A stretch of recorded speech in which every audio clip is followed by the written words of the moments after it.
Hi, everybody. It's Corey, your friend at Mighty Mushroom or a Mighty Mushroom. I'm going to turn the light on and adjust its lightness. Ooh, it's so hot. That light is so hot. Ooh, it's loud. Is that me or you? What? I hear my channel. Oh, weird. That's not me. Yeah, I've been having some weird difficulties. That's why it took me so long to make things work here. I'm not particularly good at making things work sometimes. Well, I can't even figure out how these What's up? You shouldn't hear yourself through my speakers now. I was hearing myself through my own headphones. Fortunately, maybe that means it didn't go through the. I don't know how stuff works. I can't even enlarge this window. I've been sitting here for 10 minutes trying to enlarge this window. It's like the band that you can attach it to the little margin and pull it is so small that I can't make it work. Real difficulties here, people. I mean, we have real problems. I can find stuff to sell. I just can't use a mouse. People are out there with problems. And Treasure Hustlers, whose channel is Rob on right now? You're lucky. He has other friends? Yeah, people let him on other channels. I feel like I've been cheated on. Do tell. Yeah, let's talk about let's spy on Rob. I don't know. Tell us, get in here live. Oh, let me post the Rise. Who the fuck is Rise? What is that? They must not be very important. Since we don't know about them. I mean, come on. Can you post the chat, because I just deleted it out of the bar at the top of the screen? Rise and Grind Picker. I don't know who that is, but I hope they're nice, and I mean, they must let Rob hang out or whatever. His name is Shane. It rhymes with Shane. His name is Shane. He's got 15 people watching, so you know he's about on par. Yeah. I'm sure he's a lovely person. I have no clue who it is. I'm just talking shit. I don't even think you're talking shit. We don't know who that is. I don't know. We feel like Rob is cheating on us, you know? I mean, I've never heard of him, so we left it. Yeah. You're so YouTube is saturated with resellers. It's really ironic. Really one of the only channels I watch is Garage Flips, just because I think he's funny. But he doesn't like me, and he doesn't like this channel. Keep saying that. He openly said, I don't like this channel. Oh, well, I think maybe he doesn't like this channel. I don't think he dislikes you. Oh, what's wrong with the channel? I mean, the channel is me. I am the channel. Well, I think they're separatable. No. He doesn't like me either. Oh, but you're weird. Tough titties. That's what I say is tough titties. Woo! What a crazed maniac. So this is my idea, and I'm just putting it out there, and somebody's gonna do it. Here we go. The idea. I have great ideas, by the way. I really do. Come on. I do. I mean, well, let's hear it. Okay, let's hear it before I... Go ahead. Before you poo-poo it? I'm listening. I'm all yours. I'm not telling you anymore. Okay, tell everyone else. I won't listen. I need you to mute. I'm going to mute you. Yeah, mute me. I'm going to mute you. No, tell. I'm interested. I want to hear it. I'm sure it's good. Oh, here's the idea. So obviously, all this Rajneesh stuff is awesome. If you look up the craze that's going on right now, pieces of Rajneesh history are going for significant amounts of money for a string of beads with a goofball's head on it. And some other stuff that were made in the community, but having a shop where just a special shop where everything was crimson, or the colors that they wear. Yeah, we talked about this. Oh, did we already talk? This wasn't the worst idea. No, I thought it was fun. It was a kind of a gimmicky idea, but I wouldn't want somebody to be come to my house and be like, the FBI starts watching you because you have a that's Rajneesh true. store, and you're like, dude, It could get real weird. yeah, like, bro, I'm like wearing green and shit. Like Everyone in the channel is like, huh? well, yeah. I don't know if anyone follows that, but I'm with you. Okay, let's start at the beginning. There was a documentary. I live in Oregon, and I've lived here for a long time. And when I first moved here, I worked in a call center because I didn't have any more money, and I wasn't like reselling again. It was tough out there. It was like 2001. 9/11 had just occurred, and I needed a job. So I got a job at a call center, and there was a bunch of Rajneeshis who worked there, and I was like, these dudes they just had this blank stare, and they wore crimson and pink and like to the peaches, never like orange and never like red, but everything kind of between those, like purplish crimsons and things. I wonder if they had like a PMS color chart that they had to match, or was it like eyeballing? Like, whose lead did they follow? Who was the first person to like wear only weird? Because they're off-putting colors in general. Like, they're accessory colors. So like your whole outfit is like accessory colors. Yeah, if your whole outfit is like cranberry, that's kind of an odd. It was totally odd, and none of them had the necklace on. With his picture in it, right? The necklace always has the picture in it. Yeah, none of them wore that as far as I could tell. But this was 2000. This was 2001, and Rajneesh Param was like raided and fell in the 80s. So it's been a while, and they're around. They're in Oregon, definitely. They're living in a little commune somewhere, I'm sure. Oregon has this commune kind of thing. I mean, I lived in communes, kind of like communal housing anyway, because it's so expensive to live here. So this documentary came out on Netflix. If you haven't seen it, watch it. It's called Wild Wild Country. It's very fascinating. The whole thing is fascinating. To me, cults are fascinating. Follow the leader types of mentalities are fascinating. Like, I got kicked out of like school when I was like 9 for basically questioning authority. So, and I wasn't bad. I didn't disrupt anything. I was just like explain yourself.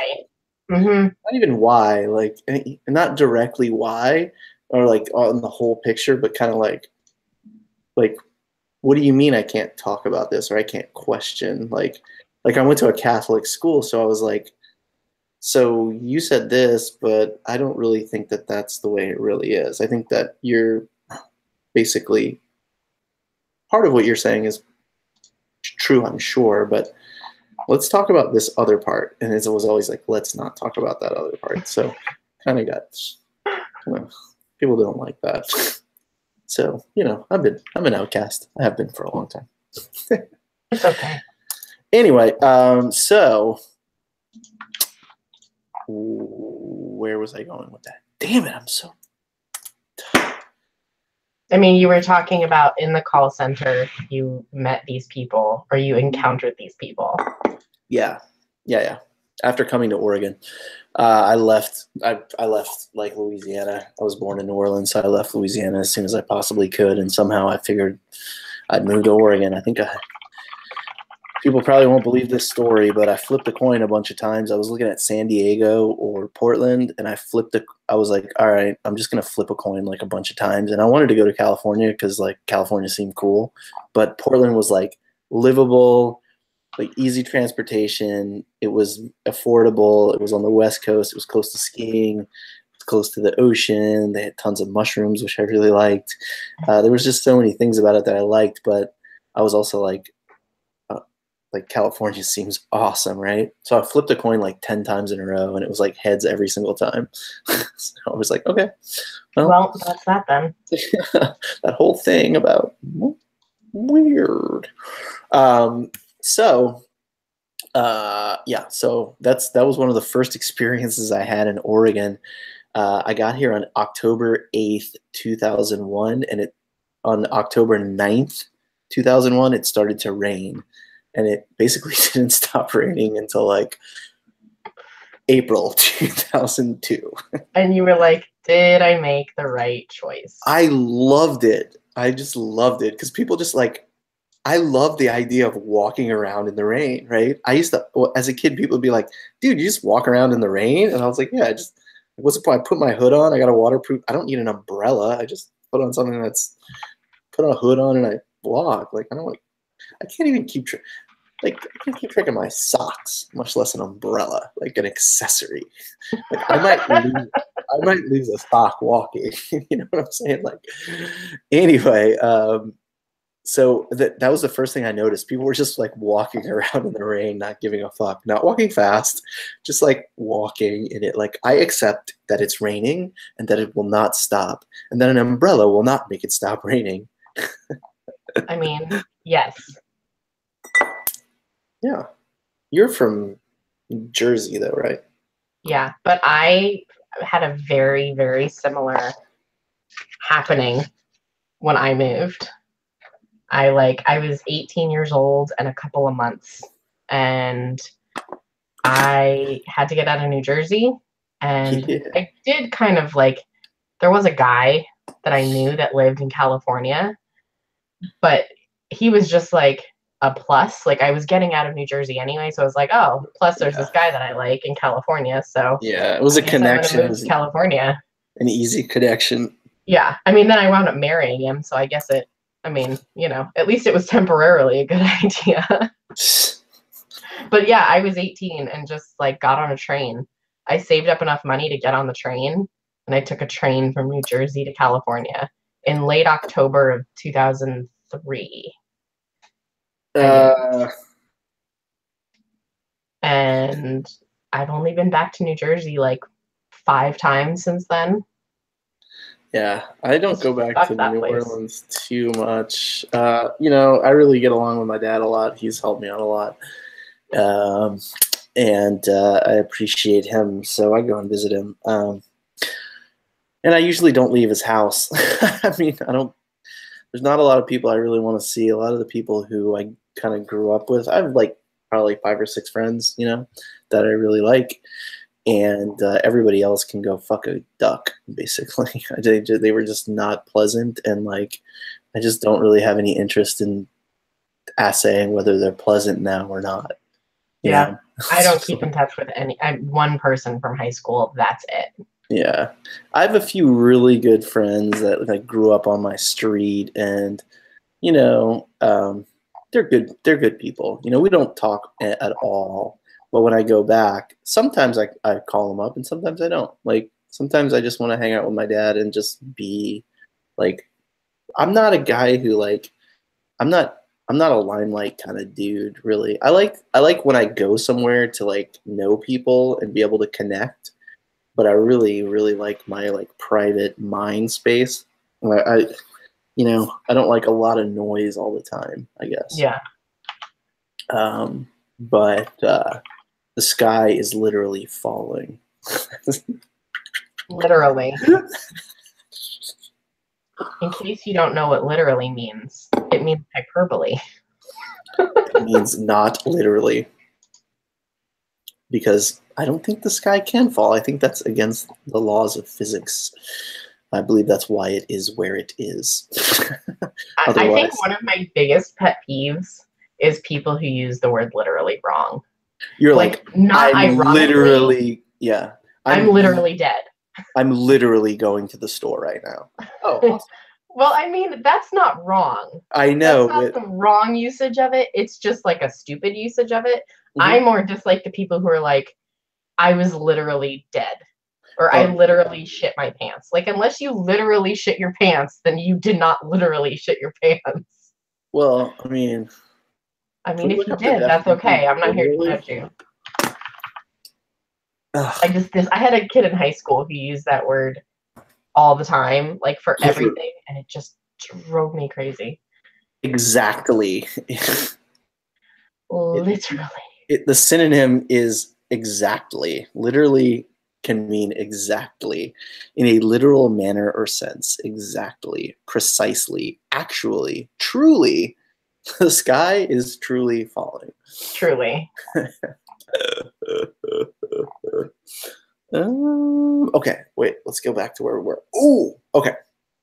So this show kind of started as reseller stories, and then I got like bored of like trying to track people down and drag them into the internet and tell stories. And Kayla was generally more interesting and interested, so this kind of became the Corey and Kayla show. Kind of. Everyone's welcome. This is an open forum, and like yes, please. The whole point of this show is you can totally chat in the thing, but come in, say hi, ask questions. We've been talking about this story, and I really like stories, and I've been delegating the things that we've been doing on this channel, like listing and editing and that kind of thing, to other people. So now I'm more working on deals. I'm dealing with the business, being really, really serious about the business aspects and really managing the money more and managing cash flow more and finding opportunities. I'm actually in the negotiations to buy a Ferrari 308 GTSI. It was a Magnum PI's car, white. So he's also, the pictures on Instagram, they're not a ruse. I am actually working on that deal. I'm not that convinced that it's going to work because her expectations of what it's worth are really, really high, and obviously, like, it's a Ferrari and they break if you breathe on them. So we will see. I've got another person interested in dealing with the situation. Oh, Virginia bought a new phone. Okay, good. Virginia, we're glad. Tell Corey I bought it. She knows that I don't look at the chat. Virginia, I'm really happy that you bought a new phone. I thought about the chat the other day, and I hope you learned something from it. I kind of watched it again, and I hope we weren't like too harsh. We really care that you do a good job and you can help your family and stuff. And I was really serious about sending you a phone. I haven't had a chance to do another show, and I didn't get your contact information, so I really was serious about that. That wasn't a joke. So, uh-oh, he's frozen. He's frozen. Well, it's not you. I think it's on their end. Okay. It's yeah, I don't think it's on your end. All right, Bentley, we'll see you. We'll see you, buddy. Or person. I don't know who that is. I don't know anymore. I could keep track of like 5 people. I can keep track of like 5 people, but that's about it. So what happened? And you can never, this is why you always should take every opportunity seriously. So I see an estate sale. It starts at 8 a.m. The next one starts at 9 a.m. It's weird. There's not really any pictures. You can't tell what's there. There's a description that doesn't really describe anything. There's like one picture. And for me, that's just like opportunity. It's like somebody doesn't kind of know what they're doing, so we should go see what's up. Going in and everything was priced. It was priced high. It was like she looked stuff up on eBay because she needed money, right? Well, in the same token, if she needs money, there was a Mercedes and a Ferraris in the garage, but she didn't say anything about having any cars, or you couldn't tell that there was anything like this in the house. There's a big ham radio in the back, which I'm going to try to figure out as well. But I started talking to her. She told me the history of the guy. I got to admire some of his art, which was really cool. It wasn't for sale. She cherished the guy. He became a good friend of hers. So, she wants to take care of his stuff, which is just totally cool. So we start talking and chatting, and she says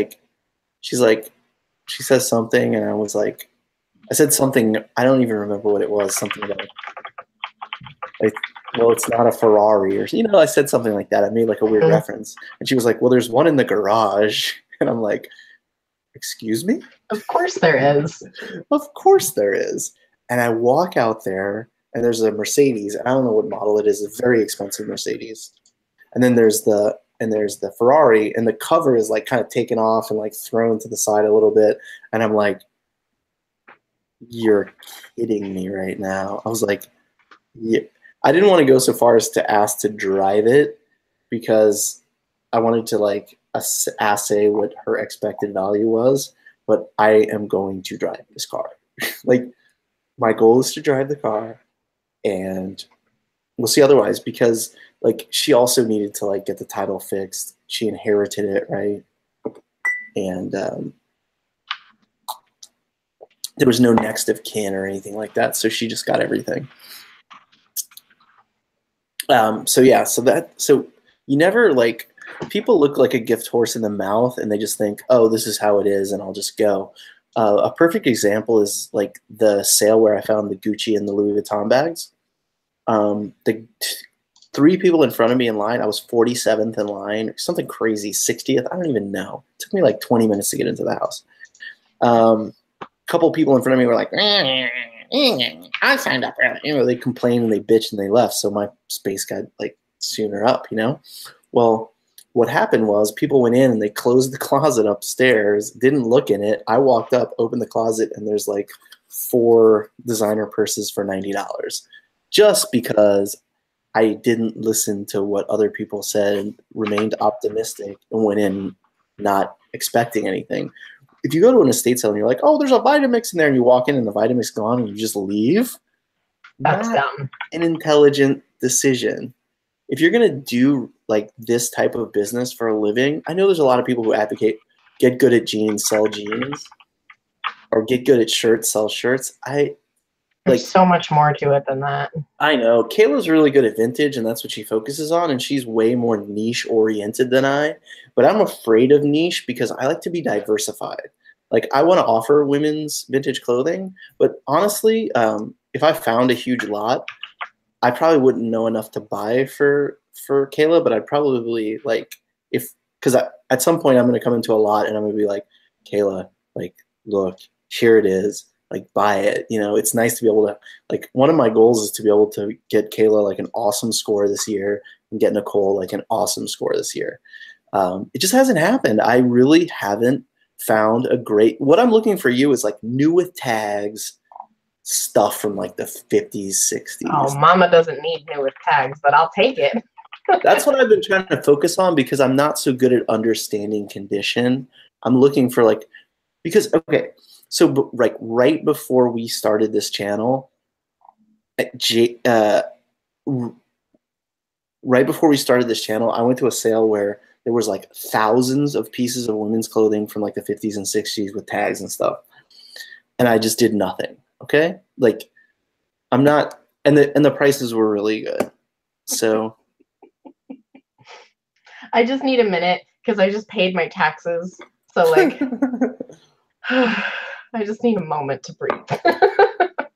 I need to figure out how to figure out how to buy some. Because if I buy it, then you have to buy it, you know. But if I know that you're like, okay, if I get a dress for $2 or $3, like I don't know enough. So like I know that if it has tags, like you can deal with it because there's plenty of shit that has tags that I wouldn't give a shit about though. Like when I did this big vintage buyout last year from a friend of mine, I didn't look at everything she had, but I was able to kind of look in a box and be like, okay, this is good. And like, okay, there's probably, let's just say 60 items in this box. So if I multiply that out and then divide it by what she's asking, I wound up paying about $3,000 for about what wound up being about 800 usable good items. There was probably 1,000 items there, but there were some that were not good or damaged, whatever. So I was totally good with that. Like I wound up paying probably about $5 a piece. And I made my money back on all that stuff in 3 months. And now I still have a bunch of it left. And now I'm just like, it's all just profit now. Like I've probably made triple my money. So for me, it's all about like getting a good average price and whether it's cool. Like I just want stuff that looks cool. I don't give a shit if it's like vintage Chanel, right? Like I'm not picky. I mean, that would be nice. I think I have an eye for what has value in general. In general, like I'm going to make some mistakes sometimes. We're all going to make mistakes. You make mistakes. Everyone in the chat makes mistakes.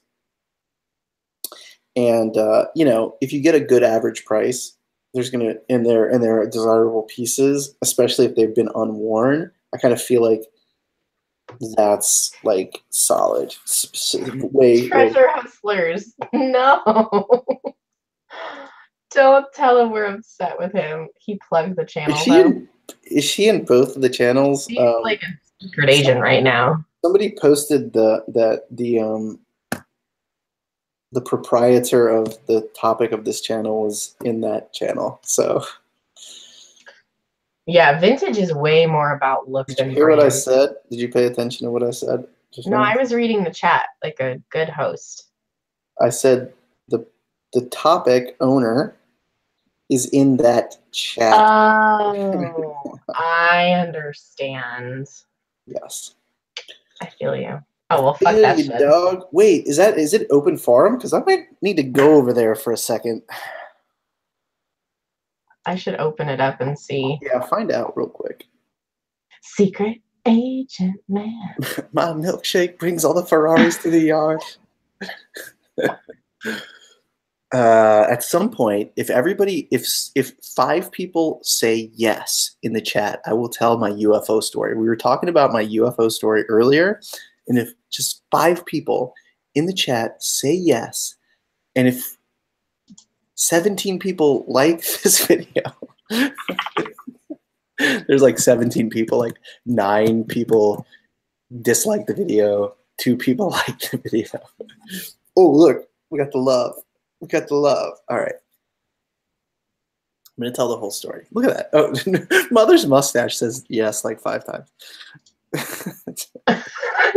Everyone who's in here just said yes. Oh, no. People who have never spoken in the chat before just said yes. Living the humble life just is Hi, never heard you before, but yeah, they want to hear space your stuff. UFO story. So I'm going to say that before I start this, that this is an open forum, and this forum exists for community and community alone, and you can come in and talk, and the whole point of this is to tell some stories. We give Krillin shit, but it's mostly because he's funny, and he tells funny stories, and he has a funny perspective. So he's kind of who we pick on the most, right? Maybe. Hello. I'm double listening right now. I'm I like, know. Oh, okay. nothing interesting is going on, and I think you were wrong about what you thought. I don't think. Oh, good. Look on Instagram. Oh, okay. Okay. Maybe it was a quick appearance. Okay, I'm gonna tell you my UFO story. So I heard it, but I want to hear it animated. Yeah. Okay. So let's. Oh, I should find. I don't have the report up on. It's either on New Fork or MUFON. You can find it. I have to go through. Like, I don't remember the exact date, so I need to kind of look through it. Oh, gotcha. Okay.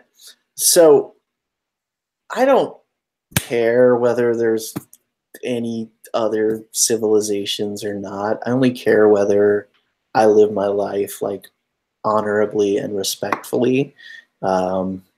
I'm not always the nicest guy. I talk shit sometimes. Whatever. I'm going to preface all of this with that. So I was living in Oregon, and I was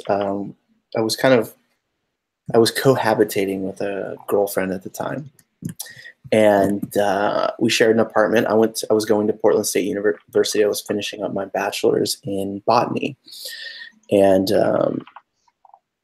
she was in Eugene going to school. So during the weekend, she would come up, or I would go down. You know, like we kind of like had this. She lived in a dorm with a Japanese girl named Aya Kimura. No lie. Aya Kimura would not eat an apple if it had a blemish, and she would not touch anything that was not perfectly made or manufactured. Like it was a very weird Japanese cultural thing that I didn't know existed. Like, very interesting. And I was like, "Is everybody like that?" And she's like, "Everybody I know." Like, okay, cool. And then she had a group of friends that were from Grants Pass, and they were like a young band of miscreants. I liked them. They were kind of cool. They were all younger than me. I was like 6 or 7 years older than my girlfriend at the time.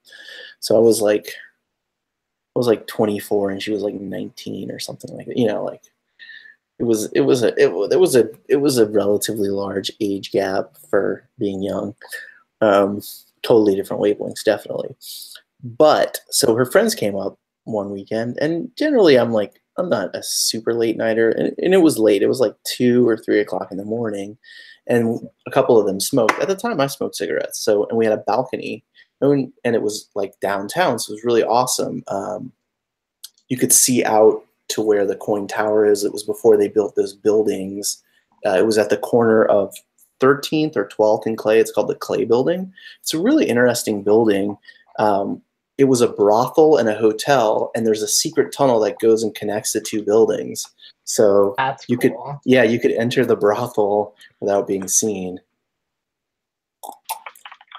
Pretty cool. So there's an underground thing, and you could climb up on the roof. It was an awesome place to live, but I got kind of kicked out because I wasn't in the university anymore. I tried to pretend, like I tried to forge documents to say that I was still in the university to live there because it was so cheap. Like I was living in downtown Portland for less than $700 a month, and I had this amazing like early 1900s studio with a giant balcony looking out over the city. It was awesome. I did not take that place for granted. I used to just, oh, I love that place. Anyway, our friends came over, and I mean, they weren't drug users or anything. There was no like psychedelic use going on, right? So they go out to smoke. I forget there was a bigger guy. You know, there's always the bigger guy. He was the bigger guy. He went out to smoke, and he's like, Corey, dude, come here. And I was like, what? He's like, just something strange is going on. And I thought he was like, thought he was having health problems, right?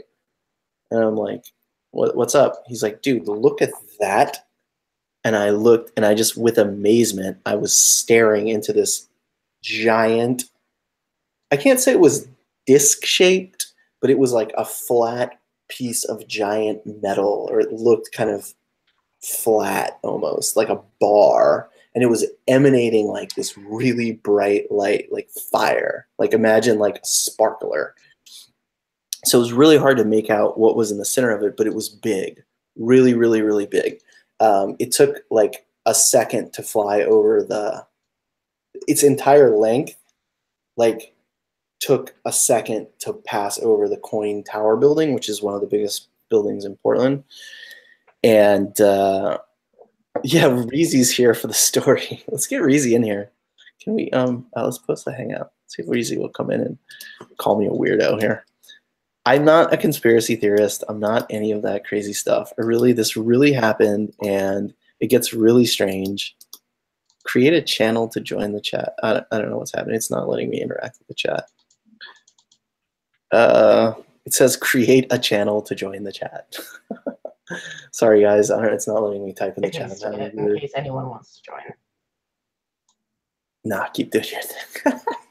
Reason. All right. So this is like 2002, 2003.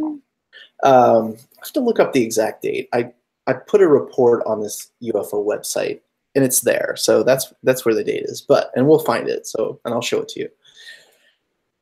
Okay. So what if I just saw that? It wouldn't be that. It would be shocking, but it would be okay. Like I could be like, well, it's this or it's that or whatever. Oh, he says he doesn't see a preview of you. I don't know. Yeah, I don't know. I know when you do a hangout, there's like different ways that you can project it. You can only show the other person when they talk, or you can show a preview on the bottom whether they're talking or not. But I think it all depends on how the host does it. And he was having issues when he set it up anyway. So I don't know. No, whatever. It doesn't matter. You're popping up normally for me. So maybe some people in the chat can give us some. I'm just sitting here listening anyway. So just do your thing. We're listening. All right. So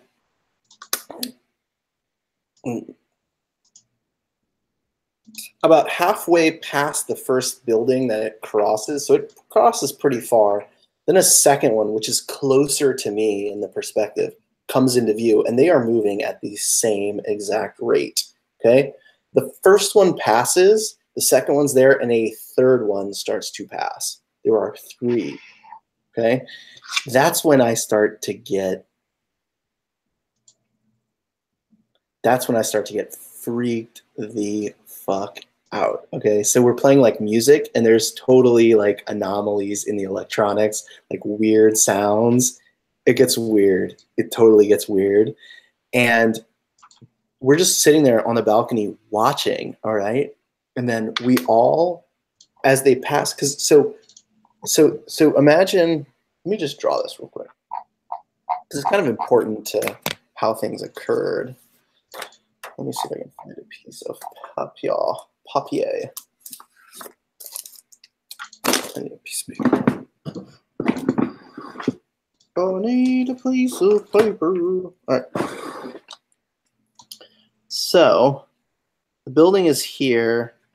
There's the balcony is like here, but the edge of the building kind of comes out. The balcony is like inset, so you can kind of see in this direction.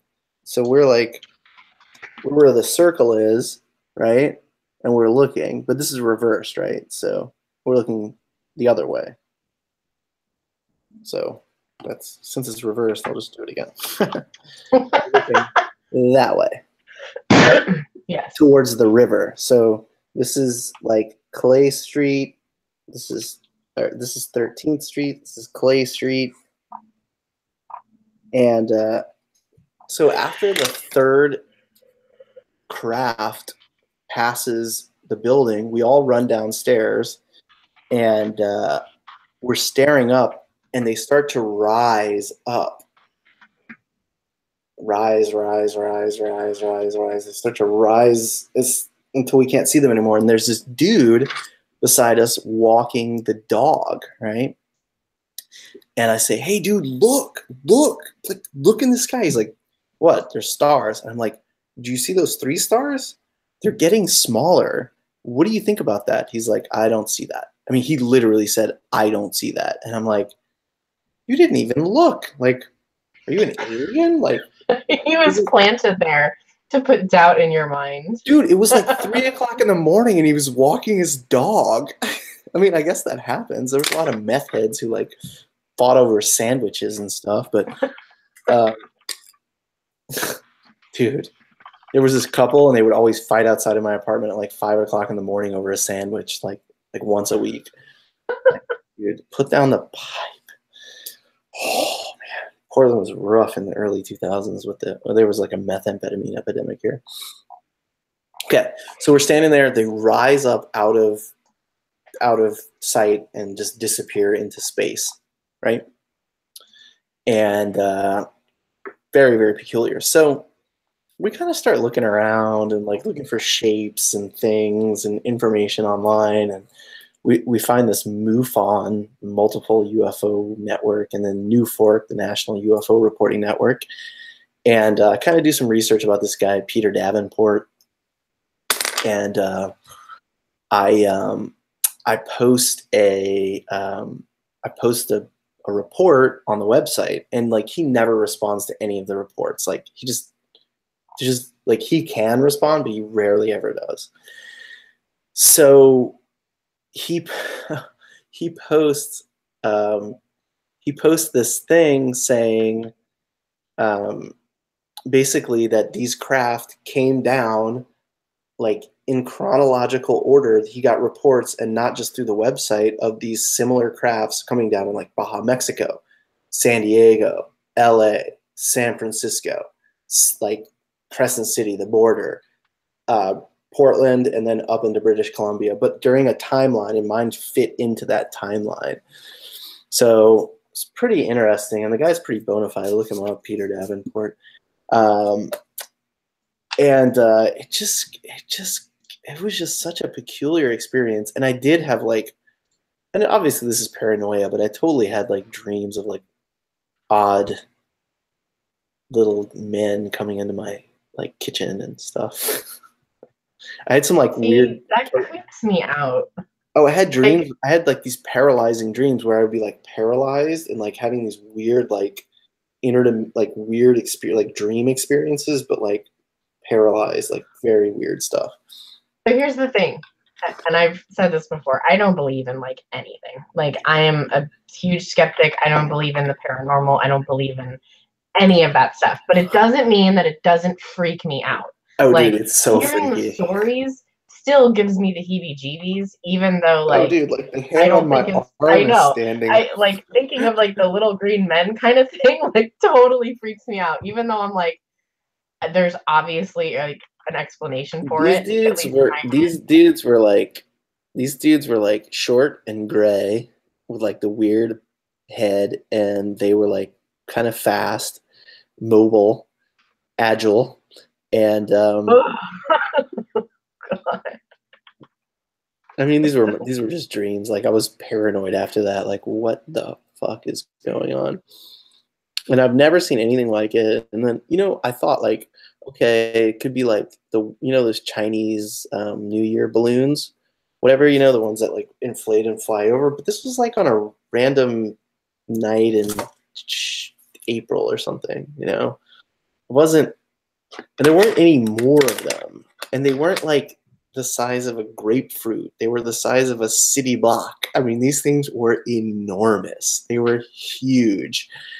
And there's just no explanation for it. And I mean, like, though I don't communicate with the other people who had that experience with me, and one of them like was part of like a pretty bad breakup that was pretty ridiculous.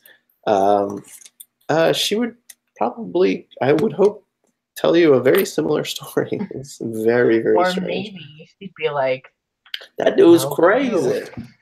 That dude was crazy. Others mustache said, did they go overhead and how far away were they at first? I can't really judge their distance, but like I would say that my place was like a quarter mile away from the river, and like up higher because like as you get away from the river, it gets higher up into the West Hills. So I was halfway between the river and the West Hills, and the West Hills get tall pretty quickly. But so I called Coin News and I'm like, hey, dude, like, do you have a camera that points up or around or something? Because like we got to see what happened. And they were like, it was really weird. Like it was like a peculiar response. So then I tried to find any footage I could on any like I kind of like I live downtown, so I was like, are there any cameras around here? Like, did anybody see this? Like, I couldn't record it really. I mean, somebody took some pictures. I I didn't even have like a phone that could take a picture at that range. I had like one of those Sprint crack open phones, like this is I before smart. remember that. Yeah, and it had like a 1.2 megapixel picture. So the picture I took looked like a candle that Like passed on. Virginia's eBay photos. Oh, I would be Virginia. I'm sorry. I had to. yeah, yeah. Reezy says the flat disc, but I'm curious to have. I would like somebody to come onto the channel and ask some questions, or not, or we'll just move on. But it's an interesting story. I'm not like, I really don't.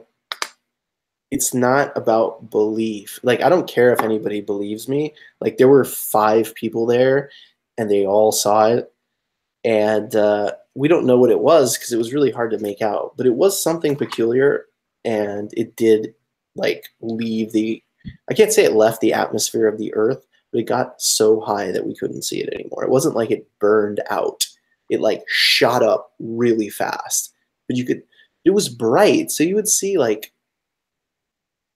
You would think that something like that wouldn't want to be seen, or maybe it wants to be seen. Like, was there any sound? No, there was 0 sound. When That's do what you we were. think this was?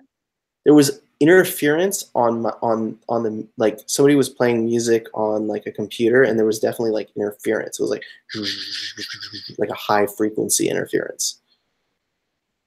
When did it happen? Well, let me find the. I was doing some digging, but Oh, I'd need a time frame. yeah, you do.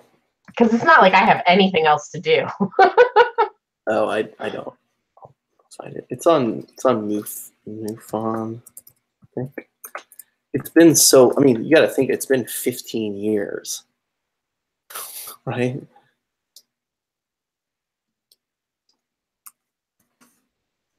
MoveOn.com. I love stuff like this, though. Okay, let's see. Search database. Oh, you have to have a login? Whoa, that's weird. Members only. The mutual interesting. Members only. It won't let me. I can't do it anymore. Well, No. that's not cool. Like, I have a report on here. I should be able to access that. Oh. Let me see. How do I become a member? Maybe they've just had like too much bullshit, you know? Well, I think with the way the internet is now with trolling, Yeah. I think they might need to do something to quell it a little bit. Yeah. This was something that occurred. And how many reports? There's just so many reports. There's just thousands and thousands. Oregon has 2,700 reports. Let's see if we can. They're just all on the same page. This website's so old. They have upgraded in the last 15 years. Yeah. This page is so old that, let's see. It's 1999, 2000. It was right around my birthday. Strange light in Hillsboro, Oregon. 3 of us watched UFO for an hour. Well, there's an airport in Hillsboro. Orange lights. They highlight multicolored bright red light. Either 2002 or 2003. It was springish. Crescent lights. UFO. Oregon UFO Review case. I wish I had stories like this, but I don't. None of this stuff has ever happened to me. Oh, I wish it was better sorted by date.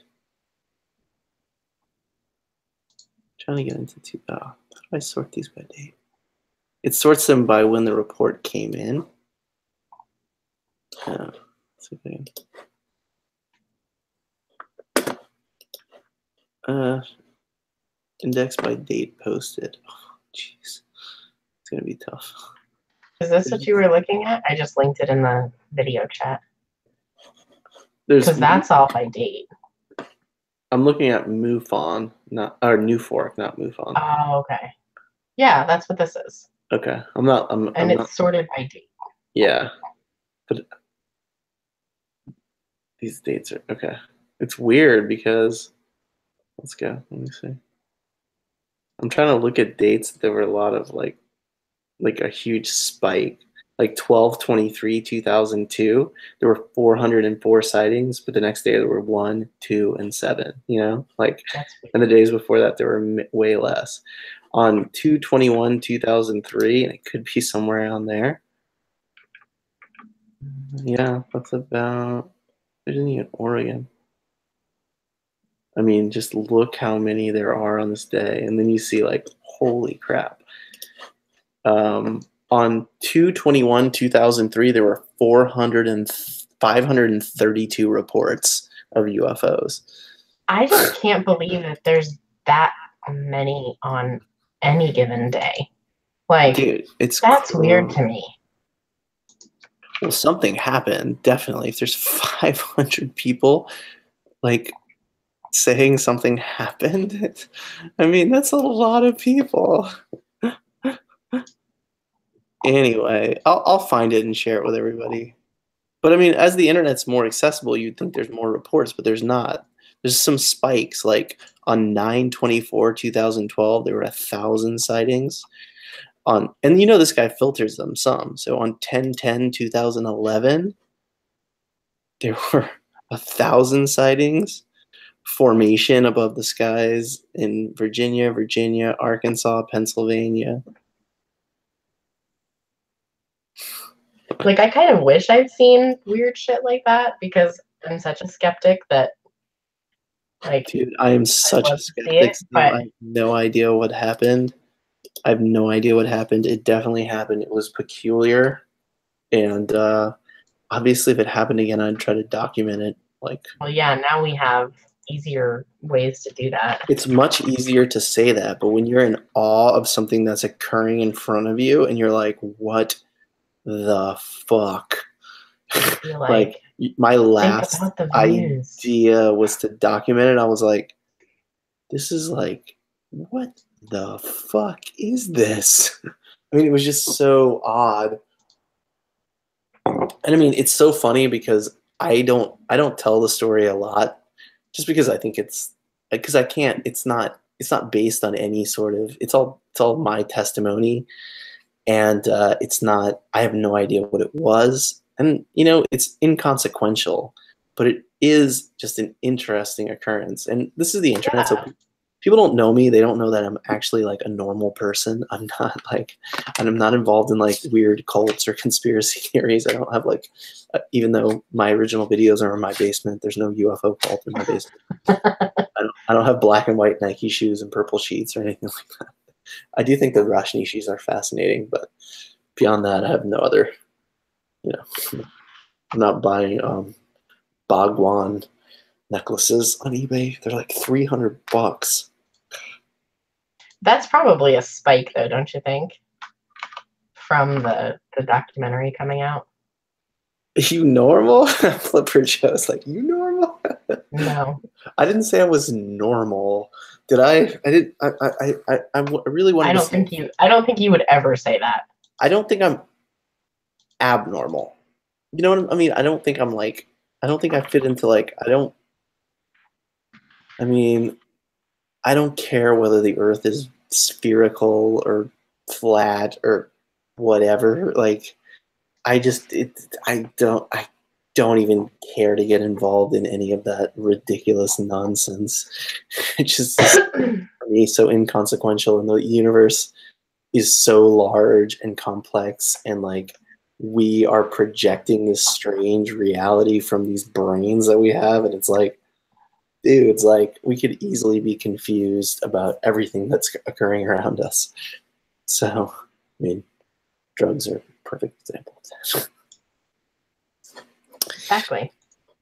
Anyway, I wonder if Virginia is doing better with her new phone. Are you doing better with your new phone, Virginia? Yeah. Are you? Did she Are you order it, or did she learning just it? get it? Did she get a new phone, or did she order it? Sounds like she just got it. Okay.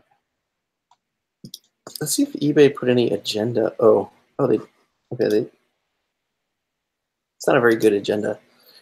Yeah, I've been waiting to see if eBay has put anything on. Dude, they didn't eBay release. Open. They didn't really release it until the event. You could download the app at the event, or like the day before, maybe. I think it was at the event. You download the app, and then the app had like all this planning stuff and all this connection stuff, because you could connect with everybody who was at the event through the app. But they didn't really. There wasn't anybody who was like guiding the use of the app, so it seemed like There's like a chat function, you mean, or? yes. Oh Lord. Oh, Yeah. so that was probably a lot of noise. No, nobody knew it was there or how to use it. Mm. It was like complicated in weird ways. It was hard to use. Wait, eBay put out an app that wasn't easy to use? Color me shocked. Imagine that. Imagine that.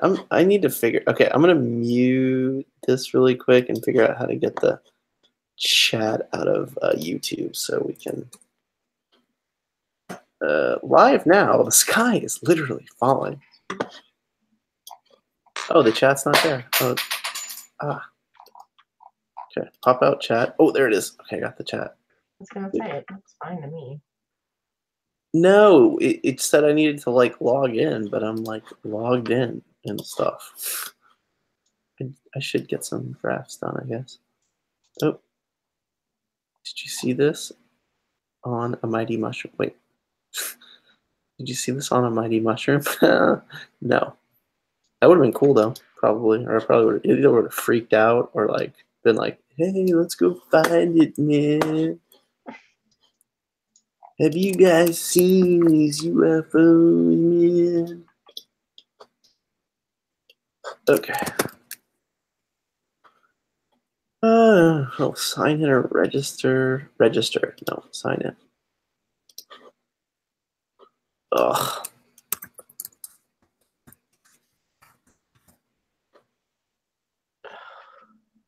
How you doing? We got Rob. Oh, Rob, don't come in here with that how you doing. Yeah, don't be pretending you weren't cheating on us. Ugh, God. You just sashay in here. You saunter in whenever you feel like exactly. it. Because you're done with your other friends. Flipper Joe. Does Flipper Joe have a channel? I don't even know. I don't watch YouTube, so I don't know who has a channel. I don't either. I don't watch anybody on YouTube. I just don't watch YouTube. I mean, so that's kind of a lie. I guess I've been watching videos on oh, that's dumb. On gems, because whenever I get interested in a topic, I just binge hard. So I kind of like bought this giant ruby, and I was like, I gotta start figuring out stuff. I gotta start refreshing my memory. Boy, is that guy from Oregon with the Rolls Royce collection. They call me Bhagwan. Dude, that is such a crazy stuff. Like, yeah, let's just move from India to Oregon, where there's a bunch of rednecks, and try to start a new society. Like, no, it's not gonna work. I mean, it worked for a little while. I don't think it ever really worked. I mean, you have to admit, I think anybody who watches that has to admit that what they built was truly impressive and amazing. Absolutely. But it was so funny because it was like, man, like, so did you see that? Oh, I saved some of the papers. So they released an article in the Willamette Week that was like kind of a repost of like maybe an Oregonian article of this like homeless dude who happened to be like a reporter before or something, and went in and kind of like hung out and came back and like started telling some stories. You know, it's all hearsay. You would have had to go there and see what happened. Like, if that was happening, I would just go down there. I totally would. I would go down there and say, hey, yeah. Can I see what's going on? Like, can I hang out? You guys want some cookies? I would totally bring him some cookies. Because if it's a city like they said it was, then I should be able to walk through the city, right? Because cities are public.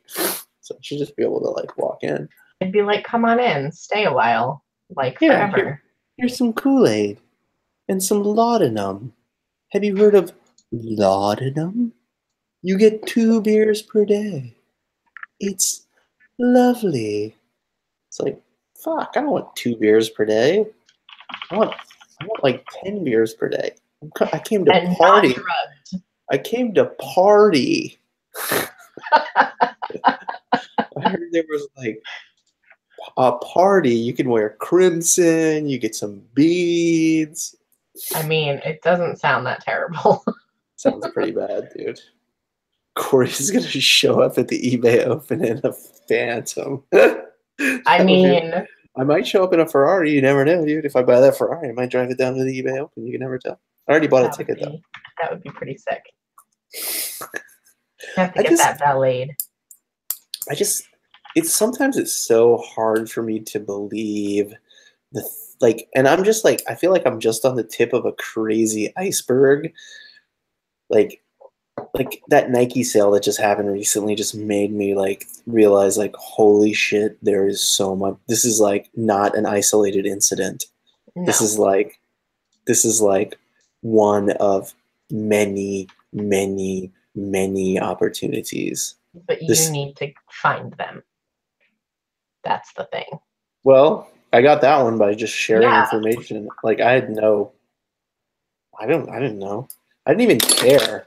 Like I just kind of like waited for her to call me, and when she did, I just was like, I'm coming now. Like I don't know. Like seriously, she could have had like 10 hats. I don't know. I didn't know. I had no expectations. Oh god. Okay. I logged into eBay to complete some drafts.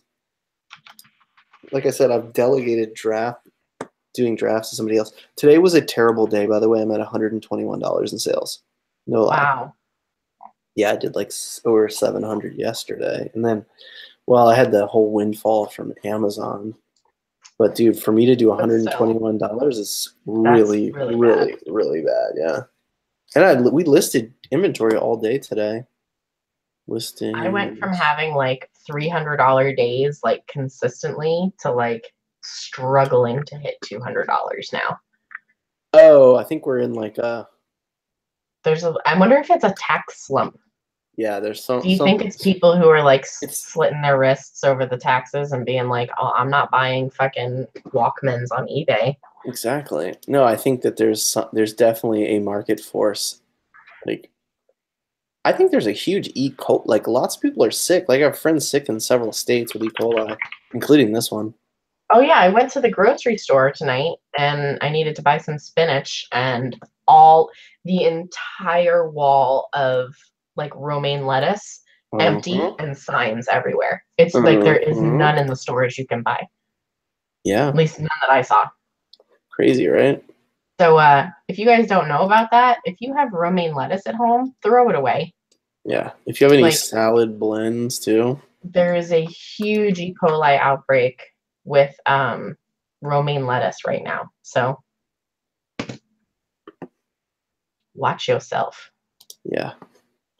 I'm relisting some ended listings here.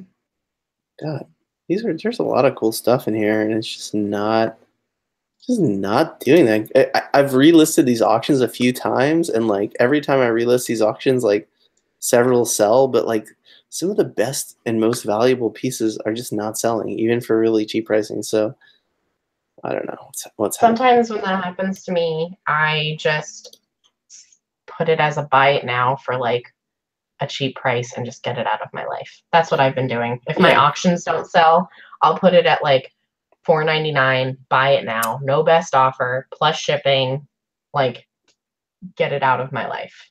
Yeah. Yeah. Well, but I hate doing that because sometimes it is good shit. But, you know, wrong place, wrong time, wrong sets of eyes on it, and you can't do much about it. Relist continuously until item sells. Okay. So these don't have, okay. So these have, something's happening. Why isn't this relisted if it's supposed to relist until the item is sold? Oh, maybe it has. This item did not sell. Relist. Why isn't it relisted manually yet? Why is it making me manually relist these? That is annoying. eBay, when eBay doesn't work, it drives me up my ass. Seriously. It's like, why doesn't it work? There's so many problems with the platform. And I know there's a lot that's awesome with the culture, but jeez, the platform. What is Bobby doing? Bobby. How you doing? How you doing? How you doing? How you doing? What you doing, dude? Working hard there, Corey? I'm relisting some hats. Ooh. Oh, from that lot, that big lot? Yeah. Did you check some of that stuff out? You most of it. You have it up, right? Yeah. Most of it? Yeah. I remember when you did the last video, you were doing some, you said some were like college ones, weren't some like? Everything was athlete issue. Yeah. Yeah. So everything that was in there was like issued to an athlete, and that makes them, excessively rare. It's funny. I bought a similar lot at a much smaller, obviously, at a garage sale. Yeah, well, but I'm saying I have bought a lot at a garage sale, like with one of those big heavy tubs. Yeah. That the guy was a salesman for he'd go to different country clubs all over, whatever it was. But half of the hats were Under Armour, so I knew those would sell instantly. Doesn't matter where it says, but some of them it says gear caps. Uh-huh. Never heard of it. And then I sold literally half the bin, and I still have half of the hats left. And they've been sitting in my eBay store for like 2 years. And I'm like, what the F? But I sell one like every 3 months. So it's like they're sitting in an area on top of my dresser that I'm like, you know what? What should I do with the hell? They're buried. They're like dead listings. Do you like end your listings and do sell similar, or do you have them good till canceled? Right now they're on good till cancel. That's part of your problem. Dude, you need to switch. You need to do an experiment and switch everything over to 10-day. Yeah. And don't relist it. Just do it for 10 days and let everything end, and then relist it again manually, and then assign a rule so that every 10 days it ends. And see how that changes, dude. It increased my sales by like 40%. Just doing that and nothing else. I tried doing that on like a lot of my when I upgraded to that middle store, you know, when I upgraded from the basic to the middle, and I tried that, and I'm like, when it ended up becoming like a little bit, you have to really stay on top of it because you have like a million listings that close, you know? Well, yeah, but I mean, it's your job, isn't it? What? This is your job, I know. isn't it? But I'm saying is I did, but I did it for a short period of time. I mean, I did it for about 2 months. That's I really did not find a difference, in my opinion. What? I don't think that's enough time to see a big difference. I think you need to give eBay like you're probably right. I didn't, but I didn't know because some of the items that I had that were like, and I'm like, why isn't this not getting any activity? But those hats, I don't know. No, I don't know. But I already did good with the Under Armour ones. The Under Armour. Yeah, you made your money. You know, anything with that logo sold. I don't buy Under Armour stuff that much. I just don't like it. I feel like it's I don't own any Under Armour. I feel like it's like a janky brand, so I just I don't buy it. People love it though. They pop for it, man. Gosh, ugh. I just don't like it. I just think it's cheesy, so I don't even want to sell it. I just pass on it just because I'm stupid. I should buy it, right? Well, I mean, it's not big money, but when it's stuff that's brand new with tags, it's instant money. Yeah. You know for sure it's going to sell. There's not even a doubt that it's not going to, no matter what product it is. It doesn't matter if it's a hat, if it's a t-shirt, if it's swim trunks. But it needs to be at a great price, right? Yeah, but that's what I'm saying. So if it's something that's at a garage sale, like those hats, I bought them at a garage sale for like $2 each. I bought like 60, 50 hats. You know, they were from all different golf, golf clubs in Idaho, Arizona, New Mexico, from all over the country, you know. Visors. Yeah. Visors. I got lots of visors. I got a lot of visors. I even, you know what I did last year? I gave a couple to people working at the post office as like a little gift. Like, oh, I have a little something for you. Oh, nice. This is a nice looking hat. You know, that's nice. You got to hook, you know, it's some people that you got to hook those people up a little bit too. The people working in the post office. Dude, I brought mine Girl Scout cookies this year. Yeah, exactly. You don't want to be on this shit list. No, well, I bring Hazel with me, and they are absolutely in love with my kid. Yeah. So, like, it's an easy in. I bring her, and they're like, oh, anything you need, because Hazel is so cute. I'm like, great, perfect. Oh, dude. Virginia sold that little Nintendo casino thing for $1,000. No, she made her 1,000th sale. Oh, I'm sorry. Damn. I misinterpreted that. I was like, she sold it for $1,000. I don't know. I mean, I would like to know what she sold it for if she's willing to share, but no pressure. Nope. All right, let's see how many drafts we have. Oh, we have 103 drafts. Are you trying to spread those out, or are you going to try to post like most of them or all of them? I don't know what you mean. You have 100-something drafts. Are you going to try to post all of those tonight, or are you? No. Okay, I'm just going to post a few for fun, and then I'm going to go to bed. Sold for 100. It's only what 10 o'clock for you out in California. He said he hasn't been feeling well. California, fuck it. What? Is it a different time in California? No, I'm not in California, you donkey. I'm in Oregon. You mean not Oregon? I'm in Oregon, which is near Oregon. So what was I'm going bored. in on? Oregon. What was the channel deal that you were doing at Thrifty Flippers? What did they do? Tell us about their channel. Oh, this where I was just at. Yeah. Yeah. This guy, his What name was is so Shane. important?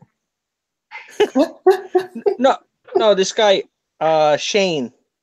His name is shit. Now I Shane. can't remember. No, but the name, the channel, some kind of flipper or some kind of sell. I forgot what the fuck. Rise and Grind. Yes, Rise and Grind. I forget. No, he was talking something about the well, of course the conversation starts in one thing and it ends up talking, that's how every conversation goes. Especially with me, I go off on tangents. It's called No. Rise and Grind Picker. Yeah. Okay. We would talk about the promoted listings. Do Uh-huh. you guys do the promoted listings or no? I did. I did for a while, but they lost before it got oversaturated. So convoluted now. When Because every now you listing see is what they- promoted, no listing is promoted. Dude, yeah, I've Well- seen promoted listings at the bottom and stuff. Yep. It's like it's ridiculous. They lost it with And for promoted listing. antiques and vintage, it's not worth it. My shit's already promoted because it's one of 5. Like, Exactly. And I Yeah, have but like if you I have like 3-day shipping and 100% positive feedback. How about that for being promoted? But what I'm saying is what they do, especially like with the Are you saying suits that I something? sell. What? Huh? I'm sorry. I don't know. I thought you were being rude, so I interrupted you. What the? I'm just kidding. this is why he went to another channel. This is why Exactly. he was seeking comfort in another's arms. I went. I love how you bust my chops. And you're like, Rob, how come you didn't come on? I gotta torture you. How come you didn't come on? I didn't say that. I didn't ask you why you didn't come on. I was asking about their channel to help promote it. That's all. Yeah. So this guy, and then I was promoting here too. I said, it's funny. I'm like, anybody who's up late at night, go watch the Mighty Mushroom channel. And I didn't realize it was already like 1:00. I was like, what the hell? You talk for like an hour or something, and time goes by like whatever. Yep. Anyway, but my point is, I was talking about the promoted listings because what they did was they went from you could promote like they have a percentage. I don't know how it works, but you can promote from like 0 to 25% of your sale price that you give them. They literally, like in the last month, they changed it so you could do promoted listing up to like 100%, which I don't understand why they would even have that as an option. Yeah, it's completely ridiculous. Come on. 100% of the item cost? I mean, like, Well, and Nicole said she almost clicked it accidentally the other day when she was doing hers, and I'm like, that's what they want. Scary. Yeah, because technically you paying the regular fee and the promoted listing fee. Yeah, well, yeah, that's why it's a promoted listing, but yeah, it's. But you know what? Sometimes with the blazes, oh yeah, you want to get above the pack. You want to get above the pack, but all of a sudden now everybody's paying like 20%. Yeah, well, but you know what? With the blazes, you have a little room. Especially I just picked up like a bunch of stuff from Goodwill Outlet.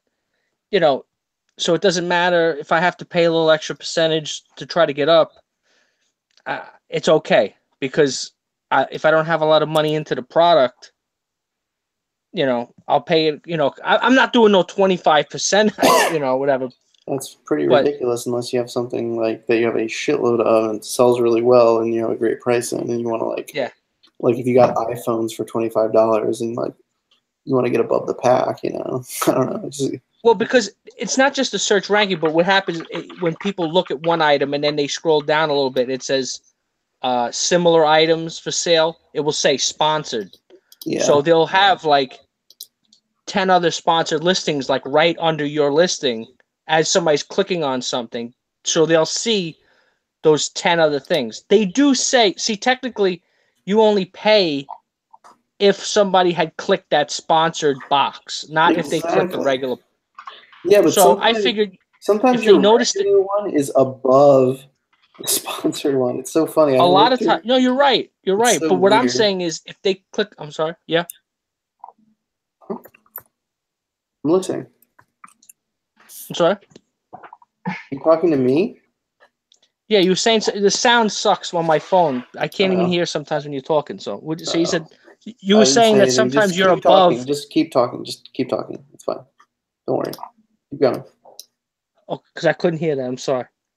So you were saying that sometimes the non-sponsored are above the sponsored. You're saying like, well, what Yes. the heck is the point of me sponsoring it?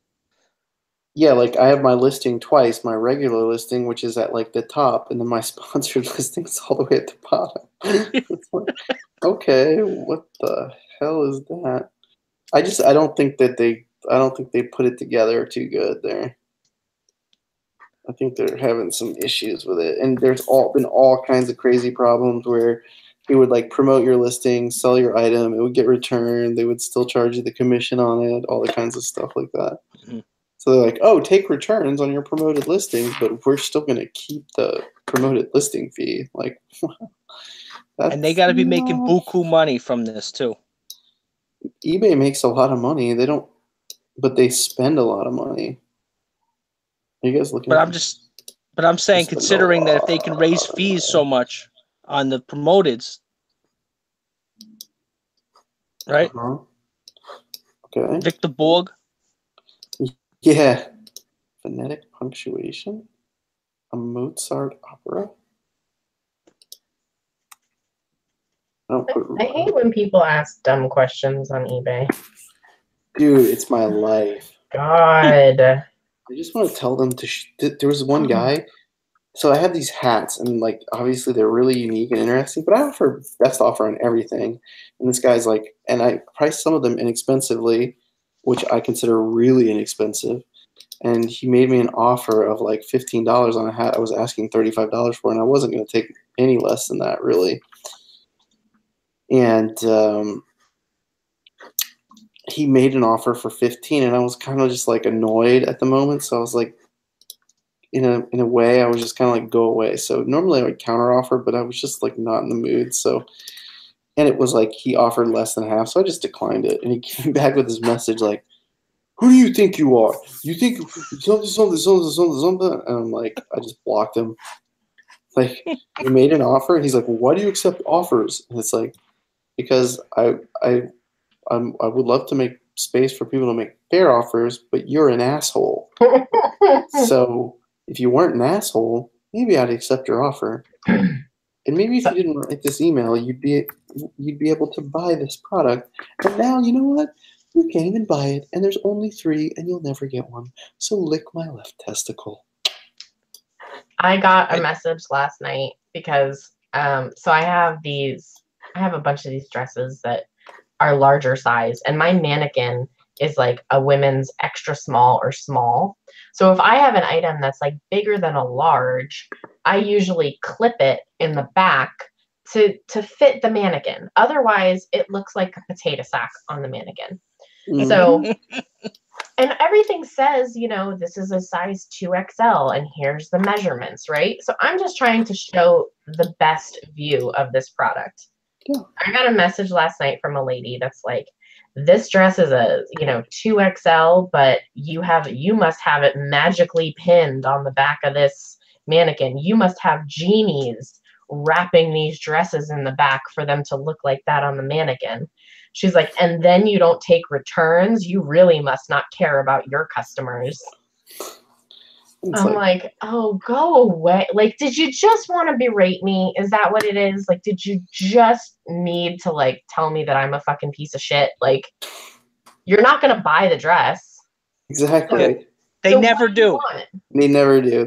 They're tire. We call them tire kickers. Like, are you mad because the dress isn't going to look like that on you? Like, tough shit. Not my fault. Salt. Yeah. The salt. I just blocked her and deleted it. I was like, I'm not even gonna, like, I really wanted to respond so badly, but I didn't. Cooler heads prevail. You're right. I wanted to be like, shit, this dress is my size, and yes, I wish it looked like this on me. So what? Don't judge me. Don't judge me. Kayla, there's a brand, I was looking it up, a woman's brand, Vince Camuto, that doesn't really sell. The shoes do okay. I I find wouldn't. so I much wouldn't of mess that with the. stuff. It's I pretty wouldn't mess with the common. women's clothing. I You mean, know, at the bins, maybe if it was yeah. like like a really nice dress or something, but like a regular blouse, Yeah, hold on, I let me wouldn't show bother you. with it. It's nice. I mean, I own a couple pieces because they're pretty nice pieces, but they're not good for resale. There's a lot of Michelle says hiding behind a computer. There's a lot of people who hide behind a computer. That's Oh why my God, it is the thing. It's the new hotness. what? Hiding behind a computer. Oh God, people have been doing that forever. I've been using the internet forever, just like you. And then there's a bunch of morons. There's always been a bunch of morons. We used to go into like we used to use IRC chat, and we would just like go and Oh my disrupt. God. Like we'd get bored and just find like the Nazi channel and just go like troll it hard. I haven't thought of IRC chat in a long time. Well, the funny thing about people with ridiculous ideals is that it's easy for you to convince them that you believe what they believe because their belief system is so fragile. So then you just hype them up and then you call them dicks. That's funny. And yeah, it was pretty interesting. I mean, I was a huge loner. I used to hang out on IRC chats on Friday nights. I did too. I didn't have a girlfriend for a while in high school, but it was only because I was cute, not because I was like outgoing. And also because you were humble, apparently. Dude, I'm cute as fuck.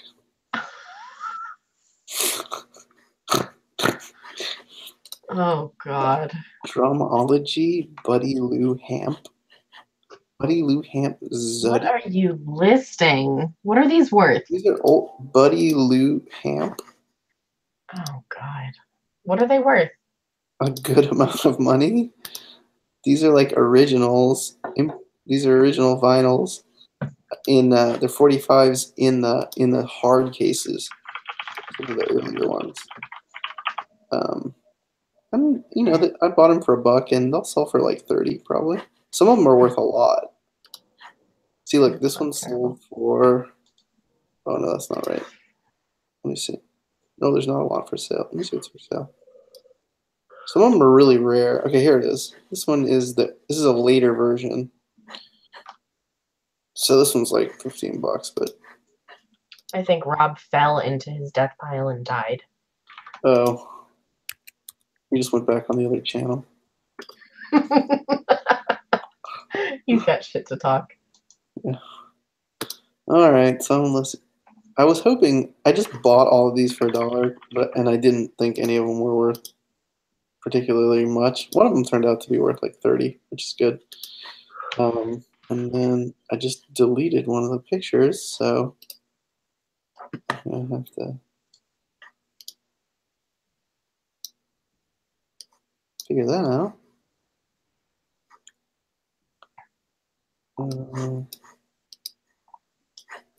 God, sometimes I do stupid crap.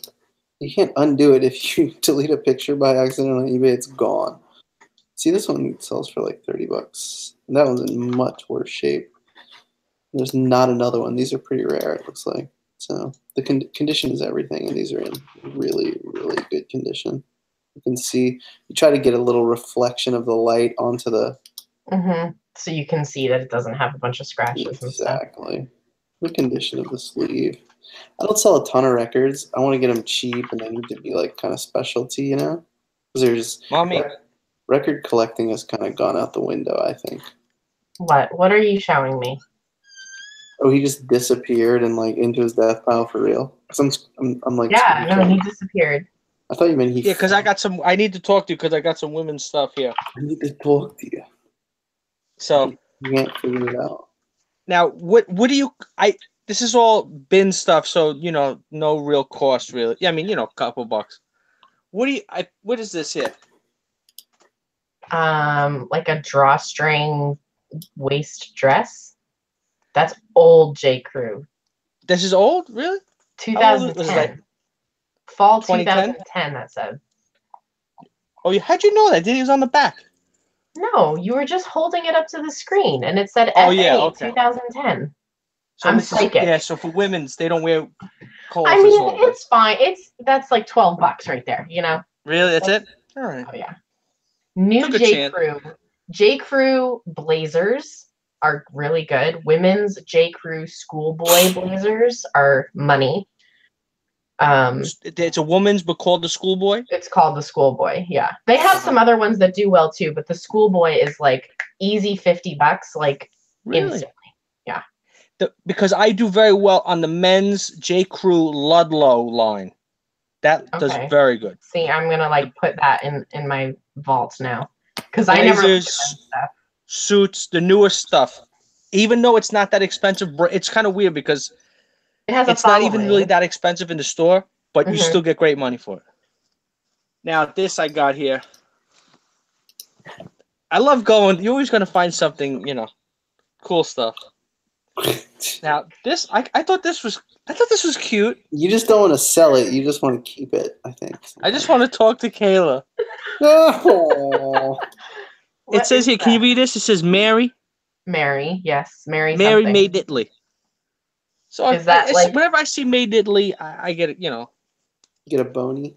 Do you think that's good though? Like, is it? I mean, that's. I don't know. Is this with the toggles?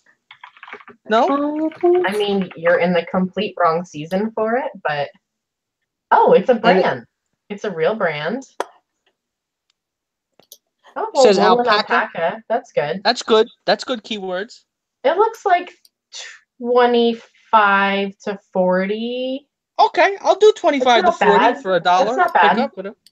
Not a huge sell-through rate, but for a couple bucks. Now all this crap like this, you see this? That's alpaca.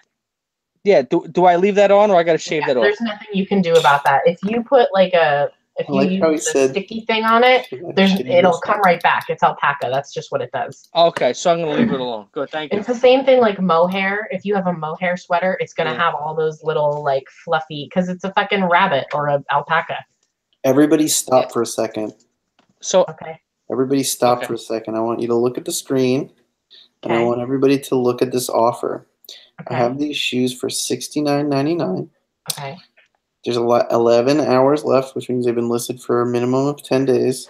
The guy offered me $46 for them. Mm-hmm. Okay. And they're not decent looking. Yeah, that's a good offer. I think it's a good offer too. They come with the little sleeves. Is that plus shipping? Free shipping. Shipping included, yeah. Ooh. But I can ship those pretty cheap. To where? Is that's kind of calculated? To where is it going? No, I'll put them in it's going to cost me $10 to ship them. Yeah, that's not too bad. But it's very likely that I got them for around $8. At estate sales, I pay roughly $8 for me. You know what? You've had a bad sales day. Take that offer and run with it. See, sometimes you need to be reminded of that. Mm-hmm. I was going to take the offer anyway, but yeah, let's do it. Okay. Let's hear that cha-ching. I'm going to hear the cha-ching. Here it goes.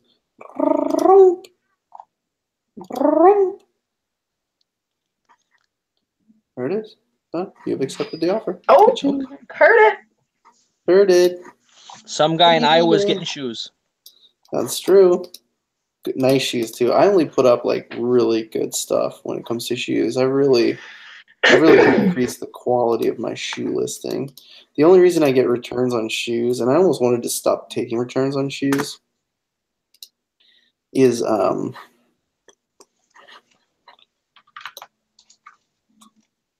I forgot what I was saying. Is because of sizing. Like the sizing. But I do a 20% restocking, and I started to move away from doing free shipping on shoes, and somebody just offered me $15 for a belt buckle. Oh, the fifth dimension. I love that. This is the dawning of the age. Is that who that is? I didn't know that. I didn't know that. And marry me, Bill. Won't you marry me, Bill? Oh my God, we got Krillin singing in here. So, Corey, you're going to pop for this one big time. All right. Pop. You're going to pop. I don't sell her very much. Here, this thing here. It's got the zigzag. This is all you. I can't see because I'm looking at this other screen. Okay, well, she's going to describe it to you. We'll just hold on a second, and I'll go back to the other screen. Or you could just be patient. You could just wait like half a friggin' second. Does it have a tag on it, or is that just like a no name? All right. So now, this is, cool looking zigzag. the brand, I never heard of it. It's called Toras, made in Spain. Mm. Cool. Never heard of it. Is it So wool? yeah, it's 90% wool and 10% something else. 10% And spiders, 90% wool, and 10% spider. it's got a little break here. A little break. But here's the weird part. I looked in the pocket. There's a piece of paper in the pocket. Oh Okay? boy. The love spell. Oh, here we go. Yeah. Because now when you go to Goodwill bins, you never know what you're gonna find. Oh boy. Let's Now do it. I just went to get it now, and it has a piece. It has one word. See this paper? It has one word written on it. Okay, I never even heard of this word before. Spondylosis. What is that? Is that some kind of like rare disease? Spondylus is like a shell. It's very contagious through clothing. Spondylus? Is it SPOE? Is it SPONDYLUS? Yeah, SPONDYLOLYSIS. Well, okay, that's really weird because spondylus is like a shell that they make like cameos and jewelry out of. Uh-huh. Spondylosis, I've never heard, but I'm gonna look it up. It gets into the So virus. there's it's a spine. spondylolisthesis, which is a spinal disorder. Yeah, spondylosis. Yeah, it makes sense. Spinal L5. That's spondylosis. Oh yeah. So they spelled it wrong, but it was close. Spondylolisthesis, a spinal disorder in which a bone slips forward onto the bone below it. Well, So that sounds poor guy. fun. I got his sweater now. Can you look up this brand, Taurus?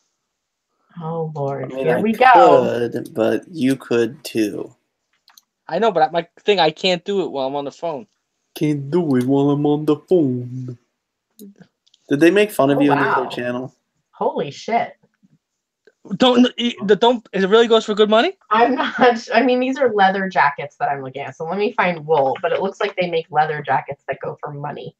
Yeah, Like, Spain usually, when you see a lot of times you see Spanish stuff is pretty good.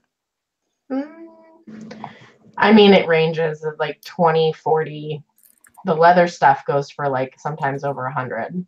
Okay, but we're talking good. Oh, look! I mean, why not? My luck. Look, I just found this. Oh, no. Oh, Bullet it has hole. an issue.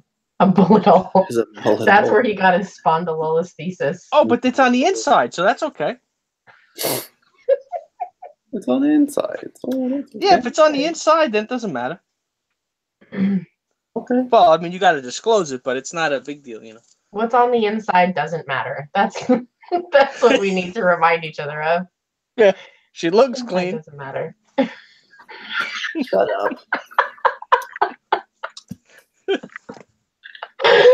Oh, that's Rob's like I affirmation. know. He has to do something stupid every time. Come on. So now this is you're gonna be like, oh, this is a out of style woman's clothing. Probably. I know. Look, you know, I don't sell women's. You know that. Oh, we know. But you know, when you're at the Goodwill outlet and you see stuff with tags, it said $88, so I picked it up. I know this brand is Ann Taylor. I know it's not expensive. And a double zero petite. That's like the worst sizing. I wouldn't pick that up new with tags. I'm not even shitting you. Double zero petite. I thought it said oops. Oops. It is an oops. You made an oops by picking that up. Oh, If you sell it, 25. it would be for $10, and it's going to be in 18 months. Really? Even Double this color? zero petite. I think that would fit my daughter. Really? Would it fit your cat?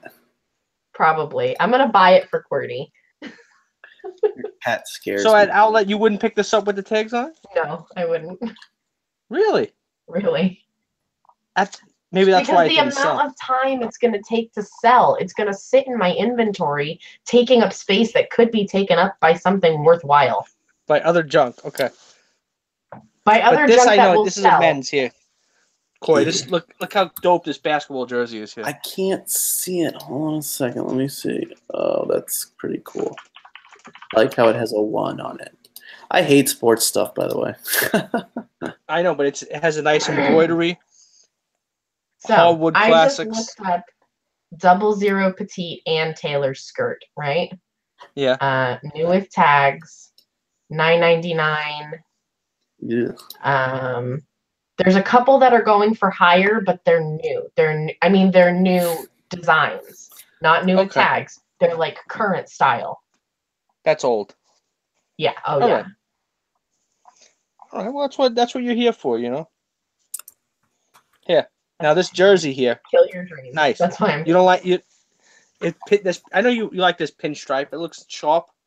On a picture, it's gonna look nice. Jack. And the lady, it's funny because you know when you're at the outlet, there was some older lady. Looks like she's from Dominican Republic. She has this in her hand, and I'm waiting. She has it in her hand. I'm waiting for her to drop it because the minute she drops it, I'm gonna grab it. But you know, you have to be, you know, kind of coy and kind of, you know, you can't just be like, what? Yeah, if you make it look like it's, oh wow, I can't believe we just found, you know. So then she puts it down and then whoosh, threw right in my. Did they give you at your bins? They give you the those burlap sacks. Yeah. They're like, here, I need you to stand under the bridge with this burlap sack. People are gonna throw stuff it off just wants it over. It's like a white. It's like a white sack, but like in the inside of it is like burlap. No, like you can't. carts. You couldn't rip. It's like a white bag, but you couldn't rip it with all your power. We have carts. We have shopping carts. No, the shopping carts you have to keep against the wall. Not here. And then you have to take your merchandise, put it in the bag, and then go to the shopping cart. Then you get a full body scan. Yeah, because when they bring the new bins out, everyone goes behind the starting line, and then they rip all the things off. Everybody runs, and they fill up those burlap sacks, like literally, you know, 50, 60, 70, 80-pound sacks. And these little tiny ladies pick up these huge sacks. So now here's that Vince Camuto.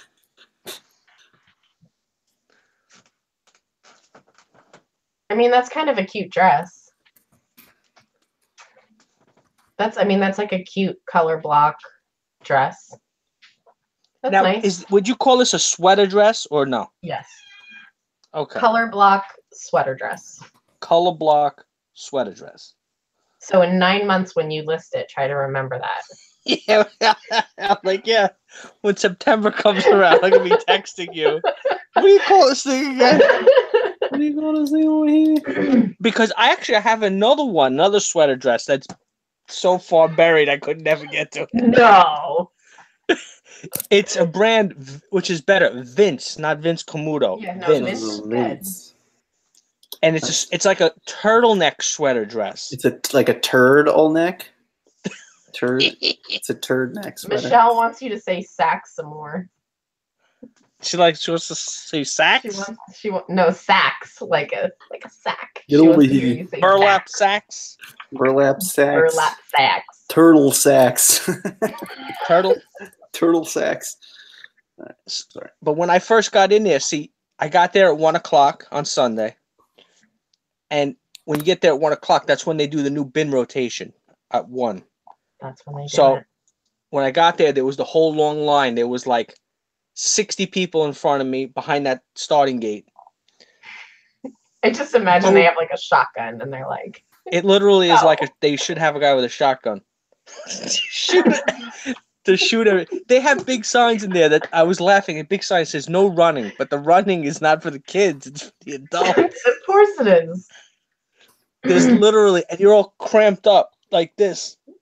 Like and people are they're jockeying for position. They're doing this, they're doing like that. My worst nightmare. This is my hell. Oh, it's rough. It gets very physical. The women, especially the Dominican women, they give you the elbow. They give you that Santo Domingo left elbow hook. You know. Oh my god. Yeah. And then. Why are we? Then you have to find the Dude, But please not every person is every man from. stereotype. Don't stereotype people based on their origin, please. Yeah, but what do you mean? I'm not stereotyping. Yes, you What do you mean? are. You're like all these Dominican women, blah blah. Get out of here with that. Why? But sometimes it paints a picture, and you want a picture. We don't need a picture. I don't want that picture. Thank you though. Well, you have something against Dominican ladies? I'm sorry. No, I haven't. So Oh my god. Are you not? I guess you just don't listen to what I'm saying, or you just like you have communication problems. I don't know. Yeah. Just describing somebody there. But what? You don't describe people? How do you know if not like explain that. to somebody a story? Say, well, What is it? Okay. Why am I engaging? I don't know. I'm not engaging. Can't. Just can't. engaging? You make it sound like It's uh, you guys are West Coast. I don't know about the West Coast. So. Oh my god! If I have to hear one more fucking time about how I'm okay, you're from New Jersey. I'm sorry. I apologize. You know what it is? All right, I'm engaging. Here we go. All right, let's go. When you're telling a story, there's no need to include the person's ethnicity or I mean, I don't need to know their sexual orientation either. I don't need to know what color underwear they're wearing. You could just say, there's some people at the bins that are really pushy. And I'd be like, gotcha, I'm with you. We're on the same page. I got the story. I hear what you're saying. But that's very funny because I can't remember. I can probably recall like 100 times of you saying stuff about somebody from Long Island. Oh, Long Island people are X. Well, you're sitting in the chat and I'm poking fun at you. And if that ever bothered you, I'd hope you would tell me that and I would stop. It doesn't bother me, but I just assumed since you did that to me that if I said that to somebody about somebody else's I make fun of you individually or anybody else individually. I don't like. No, she said Long Island. People from Long Island are X. No, you didn't stereotype people from Long Island. Oh, I'm not. No, I didn't say that I didn't. But okay, I'm so no, okay, it's the same difference. I'm playing off of you, who is here in the chat. It's playing off of you and the conversation that we're having. Okay. I'm not talking about random groups of strangers. I'm saying it because you're here and it's a conversation about you. Just like I would say things about people from New Jersey because that's me. I'm talking about me and my group of people. I'm still flummoxed, but and it's usually relevant.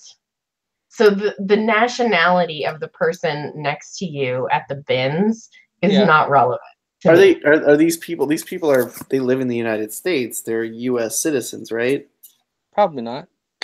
You don't think so? No. I mean, most people in Queens. I mean, probably 30% of the population is not citizens. And I didn't say anything wrong about it. I'm just saying, that's just. Do they live there? I'm just living in a place. Yeah, they live there, but they're not necessarily. I mean, they're not necessarily citizens. Most people are. That this group that you feel is a specific group is very they're aggressive. Very aggressive. Very. And they got their turf. Would you say that you could get another group together that would interrupt their nature, or do they have Dominicans? organized crime? I feel like it's a bins thing. I don't feel like it's a nationality thing. I see people of all orientations push people around. I've seen people at the bins and it didn't even matter where they came from. It's just a cutthroat. It's just place a beastie place where I'm here to get my dollar and leave. No matter what their ethnic origin is. That's what I think too. But no, I agree with that to an extent. My office is really, really close to the bins too. So it's I pop in there. The pickings near me have gotten pretty slim and the competition hasn't declined any, so it's rough out there, definitely. You don't think I would do well in prison? Well, I'm not going to prison.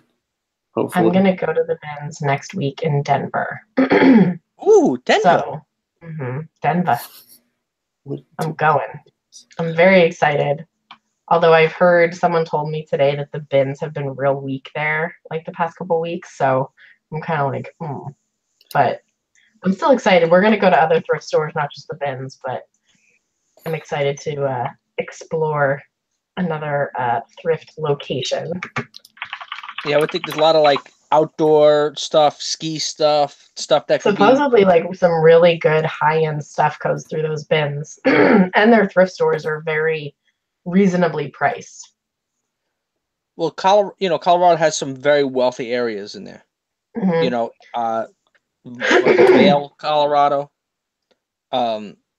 Aspen, Colorado. They're very, very wealthy areas. So yeah, but for whatever reason, like I've heard of and I've been to some other wealthy areas, but for whatever reason, their thrift stores price accordingly. For whatever reason, from what I've heard, Denver seems to be very reasonably priced for the stuff that they have. Like, I don't know why that is, but I'm excited to report back and let everyone know if that's true or not. Yeah, because I know when I looked up, when I was doing the research on the the Loro Piana, Colorado has 3 Loro Piana stores. So for them to have 3 stores, you're gonna have merchandise there, Interesting. I didn't know that. Well, maybe they only have like 20 stores in the whole country, so to have 3, is a lot. What in the world is going on in chat right now? Lonnie was like, "You wouldn't I don't think I would do well in prison." I said, "I don't think you would do well either." And then me? he said they don't have Wi-Fi, and I said, "Yeah, no shit." And then I said I poop a lot.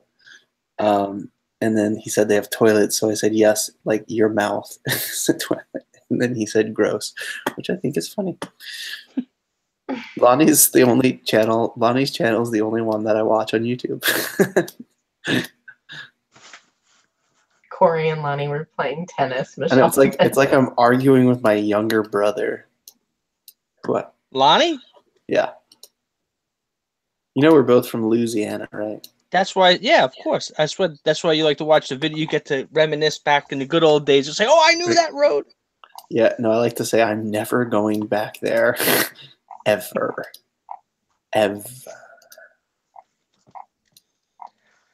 Ugh. Rob would do okay in the joint, yeah. Rob would the joint? Yeah. No. I would never jail, forget it. I mean, what do you really have to do to get into jail? Like actual jail? Let's find out. Yeah. No, I'm serious. Like in Portland, it seems like nobody's even in jail. Like people are just like living on the street in tents. What? You have to like kill somebody to get in jail? I mean, I've only been arrested for trespassing and that they did not put me in jail. So no. They fingerprinted me, but I think they felt bad for me and didn't like put me in a cell. I'm too pretty to go to jail. I'm too pretty to go to jail. I don't want to be somebody's gumata. Gumata. I can't use these words. I don't know what they mean.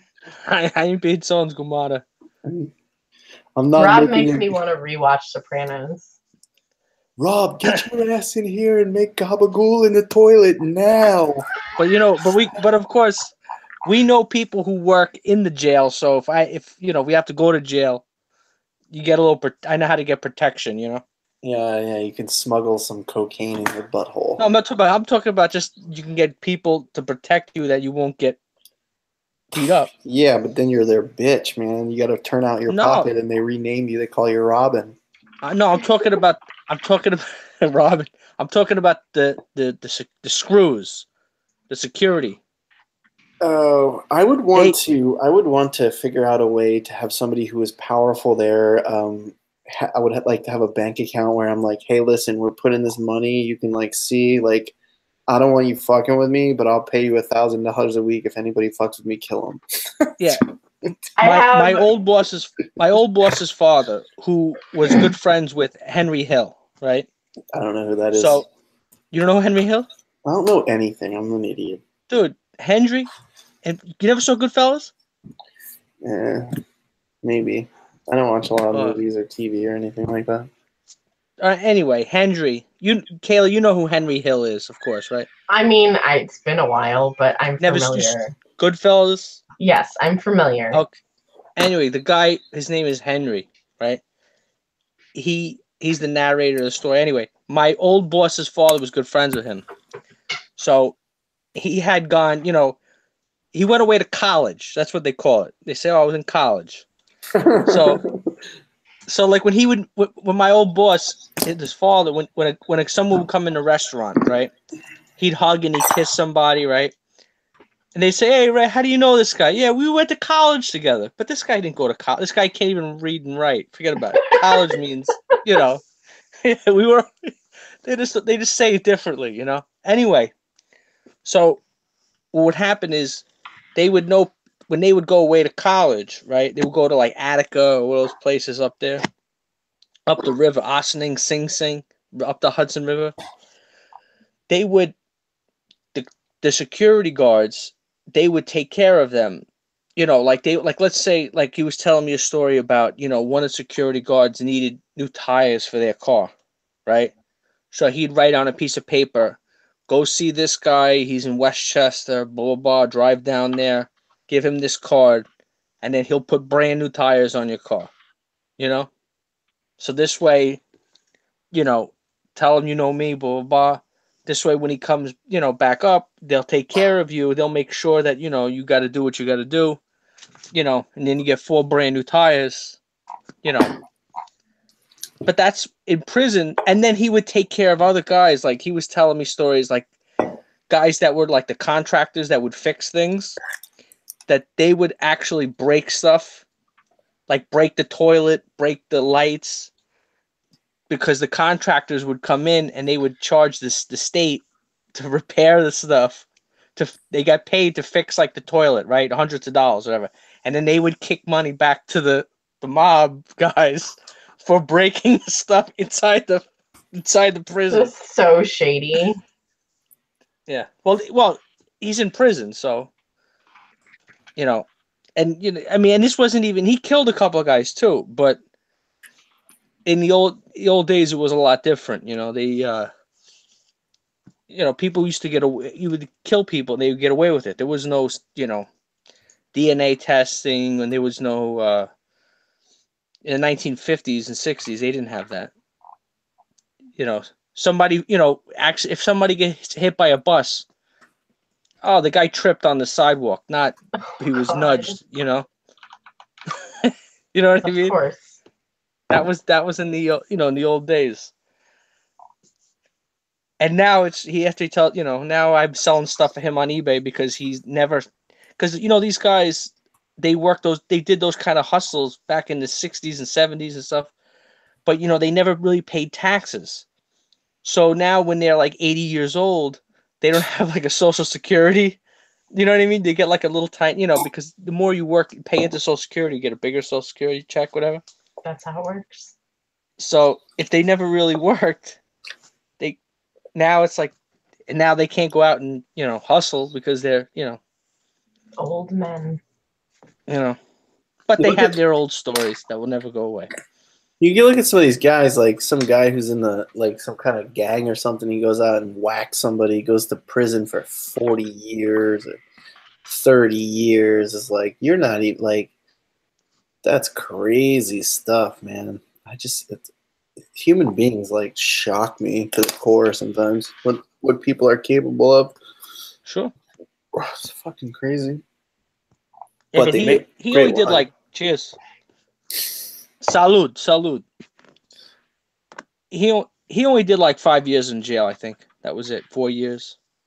Yeah, I mean, they used to, anything was called homicide back then. Now there's like murder in the first degree, third degree, involuntary manslaughter, all that other stuff. Before you killed somebody, you got locked up for a long time. It's not the same anymore. Yeah. Aggravated manslaughter, aggravated assault, negligent homicide, all this other crazy stuff. You know, but the old mob story, you know, that's one thing I miss about the restaurant business is that, you know, hearing the old stories about, you know, like the John Gotti era, you know, the old stories about the 80s, about, you know, shit that used to go on in Little Italy and, you know, I love, you know, everybody wants to hear those. Even we used to, it's funny because we would have the police, this guy, my old boy, the guy, he's an old man telling stories about the old days, and we'd have the police in the restaurant as he's telling them these stories, and they would come in and listen, bring more guys in just to hear these crazy stories about mob shit, and they're like, oh, like they would be enamored with these stories, even though a lot of them were kind of exaggerated, you know, but Like you do. what? Like Me? you do. No, You I don't exaggerate. tell. No, not I don't you. I exaggerate. don't mean you. Everybody tells like tall tales. Like, have you heard the story about the one-armed fisherman? He caught a fish this big. Yeah. Yeah, no, this guy, his, you know, but, and also, you know, the cops, they would come in this way. You get on the arm, you know, they would take care of these guys, you know.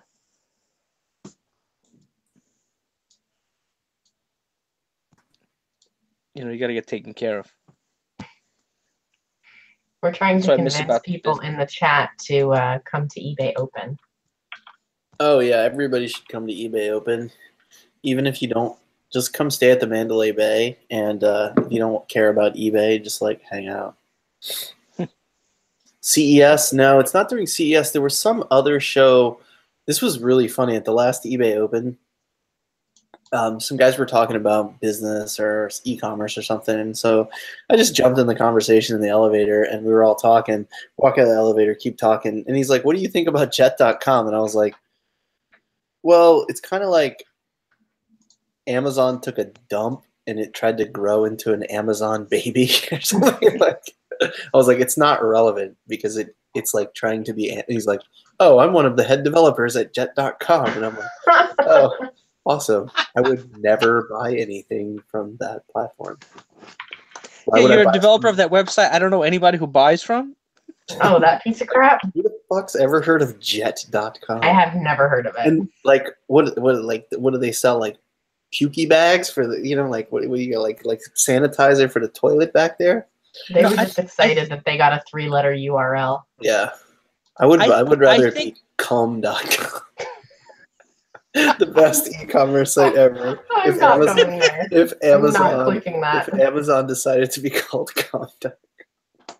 Not going there. Not gonna click it. I'm not gonna actually put it in. Nope. those advertisers on YouTube, Dude, they're not going to like that. Huge cryptocurrency news today. I can't verify this, but apparently Pornhub started accepting a cryptocurrency called Verge as payment. But I don't know how these sites work or what you can pay for, what you don't. I don't know. Yeah, I was going to say those are free websites. I have a significant amount of Verge, so yeah, I got a lot of urge too to go there. To go to Pornhub. I think I got a lot of Rob is just a moving urge. Terrible. I feel like. Are you coming to Vegas, Rob, or what? No, I can't go. How much did I bet Nicole that he wasn't gonna come? Yeah, but I didn't flake. I didn't say I was gonna come. I know. I bet that you would. No. His mom said no. He's a big baby. I bet against Rob, you. go ask your mom if you can come. Rob, come on, go ask your mom. Can you come to Vegas? Mom, am I allowed to go? Are you gonna ship out my items while I'm gone? Mom, my friends want to go to Vegas. Can I go to Vegas too, Mom? Please. I'll clean my death piles before I go. I'll clean. Yeah, right. I don't have enough hours till then.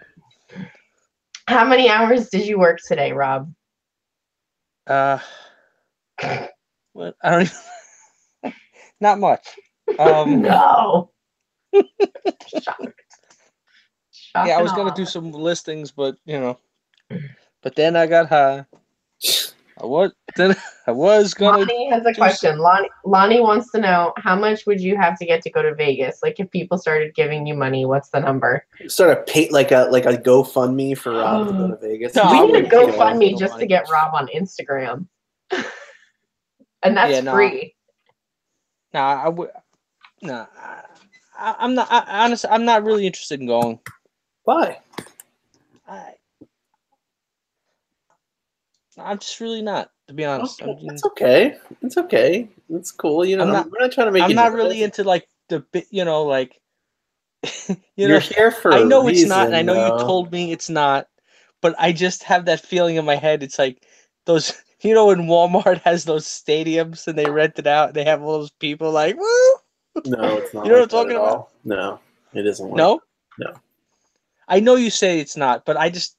It's a networking event. In the morning, there is like a keynote speech or whatever, but it's for like 20 minutes or something. And then the rest of the day is like there's classes that you can attend to like understand the new features that are coming out, or you can go and engage with the people who develop things and see what the new projects are that they're developing. You can also meet with like core developers of like software that use eBay ASP, so like eBay data feeds, so like inventory management, shipping management, you know, all that kind of stuff. And then the bigger thing is networking with other sellers. Yeah. Really. I mean, dude, seriously, I was doing like 3,000 a month, less than 3,000 a month. No, wait, 2,500 a month, and now I'm doing like 20,000 a month. And it's been about a year or so, and all of that's because of things that I learned from people that I met. Oh, I'm sure. No, I agree.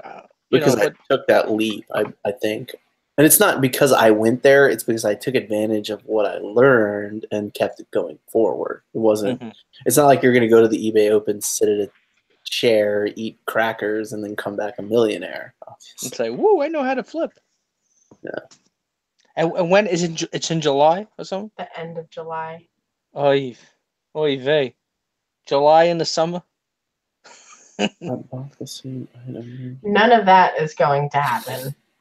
What happened? Mother's mustache says, I thought about going, but I'm not into the weird hype drama, grown fuckers, high school bullshit that is probably going to happen this year. I think it's going to be not funny. in my circle. Not in my. Did something happen last year? Was there drama last year? And I'm not going to get into it, and it's not worth it. But I will say that there's some people who just like to talk a lot of shit. And they're not all fucking talk. They're all bullshit, and they're not community oriented, and they cause a lot of trouble, especially behind the scenes. They say one thing, they do another thing. Obviously, like, I know you don't have to mention names. I've seen these videos before. People that their whole channel is people like it's devoted to trashing other people. Like, there's no content on their channel. So like, there's a channel called like Sarah Johnson or something, and it's all about trashing Nicole, and it's made by another YouTuber, and that YouTuber is probably going to be at, you know, the eBay. Like, you would think that person had more time in the day to do the listings. Dude, I'm so busy. Like, yeah, like I'm so busy. When I get home, I'm really, really tired, and like we've been working a lot, and I try to get work done during the show, but I also think it's important to like continuously like connect and build some community, anything that I can like kind of be involved in doing. So, you know, for me,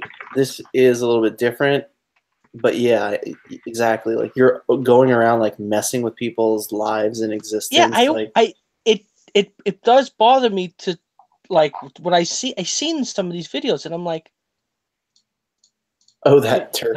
Like you said, somebody's livelihood. Do you know? Yeah. You know what I mean? Like, so there was a forum on Facebook, and this is all hearsay, and I want to first say that, but I received some information that another YouTuber was saying to the people who are part of their congregation to go after these other sellers, buy things, and put negative feedback and all this kind of stuff. So, I mean, just the concept of doing that is so sophomoric and ridiculous. Yeah. Also, like, some people, that's not going to harm them because, like, there are certain people who are immune to feedback.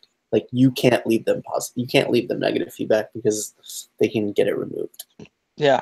So it's just ridiculous. I mean, it's just And you know what happens too? If you leave somebody, because I mean, I like to think of myself as a reasonable person. you are a reasonable person. Thank you. I appreciate it. I got a warm feeling from that. Thank you very much. So now That's it. That's all you get. One, you're done for the night. Exactly. I can't give you Like- too much hay. You won't come back to the trough. now, here's the thing: is this? Let's say I looked at let's say I wanted to buy something from you, and it was considered. I look at if I'm going to buy something that's going to be $100 and up, I do want to look at the feedback. I mean, That's, you know, I think if it's that's something for totally $20, you know what, or $10, I don't care because if you lose it, whatever. But if it's something expensive, I want to look. And if somebody makes a comment that's like an outrageous comment, I wouldn't take any. It would mean nothing to me. Like, you know what I mean? Like if somebody says, "I can't believe that this guy is a scammer." Well, you know what? That to me is not a negative feedback. If you put buyer would something wrong with the item that we commonly know of. Oh, like if there was a suit and it had holes in it or a sweater, oh, it didn't disclose that the sweater had holes in it. Something that pertains to the item, not like, oh, this guy is a real schemer. Watch out. You know, like, what does that even mean? Right? I mean, for me, 1, 2, I mean, it's all a percentage, right? If somebody has 1,000 feedback and they have 3 negatives, I don't care what the negatives say. Yeah. They could say anything. They could say this person, sent me, crap. This person was mean. I don't care because everybody has a bad day. And then also people could just make shit up. So Absolutely. now Yeah, if somebody has understand how to 20 manage feedback, Yeah, if you don't know how to manage your feedback, yeah. Sorry, I didn't mean Yeah, to- obviously, No, if no, it's that's right. If you've if got 20 it's above feedback and 3 negatives, 98%, yeah. 98% is actually pretty low. yeah, that's the buffer line. Like that's the Mendoza line. Like can't go under 98%, otherwise then it's bad. But it's like I see what you're saying. It's like if somebody, when I was in the restaurant business, there was some people that if they were unhappy with some part of their meal, you could literally give them the meal for free, and they would say, "Oh, this thing sucked," or "This thing was whatever." So, yeah. Like they're just sometimes people they get turned off by one thing, and it doesn't matter what you say, what you do, and that's it. Oh, let me ask you another question too. Here's I wanted to ship. I was gonna ship something out. Okay. I sold a sweater, and it had a hole in it in the collar. Okay, and it was right before the weekend. So and they bought it, of course, at like $3.50 right before the thing is gonna close, the post office. I took a chance. I rolled the dice. I mailed out the sweater, and then I typed them an email message, whatever. I says, "Look, there's a small little hole in the collar in between where the thing is and whatever it is. Go to the tailor. Let me know how much it is. Usually something like that would charge $6-7 for to fix. You know, just send me the thing and I'll pay it." And they were happy with that because I wanted to get it out. Because sometimes I know people. Like if I were to message her and she didn't get back to me for a day, and then she just say, "Oh, I really needed that sweater for Wednesday or whatever, or something." I think you completely did the right thing. And Okay. I would absolutely do the same thing. I mean, and I've had that happen to me. If it's under $20, I send them the item and just refund their total. And just be like, here, it's $20. It's not even worth it for me to be like, send me the thing. If you get it fixed, I just be like, here, I'm sorry it's flawed. I didn't see it. Here's your money back and you get the item. Because then I don't get a defect for canceling the order. Yeah. See, you're right. Yeah, see, I didn't think And about for that too. $20, But you're right. that's worth it. You for should me. never cancel an order. You should always try to work it out. So let's say you don't have the item. Something happened, like it evaporated. Pigeons came out of the sky and stole it. It happens all the time. Like aliens beam leaves in its spot, so you found a leaf. Wait, did Rob not hear your alien story? Phew. You're gonna have to go back and watch this. Oh, Rob, you have to. It's not an alien story. There are no aliens. Okay, you're true. This better not be the anal probe story you told me. That wasn't me. That was a private story. Yeah, that was something you heard in prison. That was not supposed to leave this chat room. Go ahead. So- What were you saying about canceling orders, Corey? Yeah, do your best. Try not to cancel. Say, listen, I have something really similar. I'm going to send it out to you. Check it out. If you like it, keep it. Yeah, I did that one time. If you don't, keep it. Yeah, donate it. Give it to your mom. Something to them.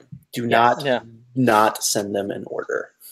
Yeah, well, what I did was this, but actually, I think you don't get a defect if you put canceled at buyer's request. But that's a lie. Then you don't get. Well, also they used to make the buyer confirm that. Yeah, they don't I anymore. have heard that they don't anymore. I've heard that they don't. Use at your own risk is what I would say. Yeah, I would say Well, that. I carefully put the words. See what it was a bag. It was like a little kind of messenger bag, Kenneth Cole, and I don't know where the hell it was. Anyway, I said, "Look, I'm sorry." I told the guy, I says, "Look, I'm so sorry. I can't find the bag. If I find it, I'll send it to you on the arm, free." So the guy was all right, fine, blah, blah, blah. So I says, I typed it in a way like, "Oh, is it okay? Would you like me to cancel the order?" You know, or whatever, something like that. So this way, if they ever went back and looked at the messages, say, "Yeah, you could cancel the order." I mean, you know, whatever it was. Anyway, so then about 3 weeks later, I found a bag. So I messaged him back, "Look, I found the bag." And then I sent him the bag. He got the bag. And then I thought he was gonna, like, I don't know, message me like, "Hey, thanks, blah blah blah." He didn't do shit. Yeah. But you know I gave him a what? free bag. What do you need, a handy? Like, you don't need a thanks. Just fix the problem and move on. Yeah, I would like a handy. I know that you would. Since you asked. Since you were curious. I mean, the guy didn't live too far. I mean, I'm just kidding.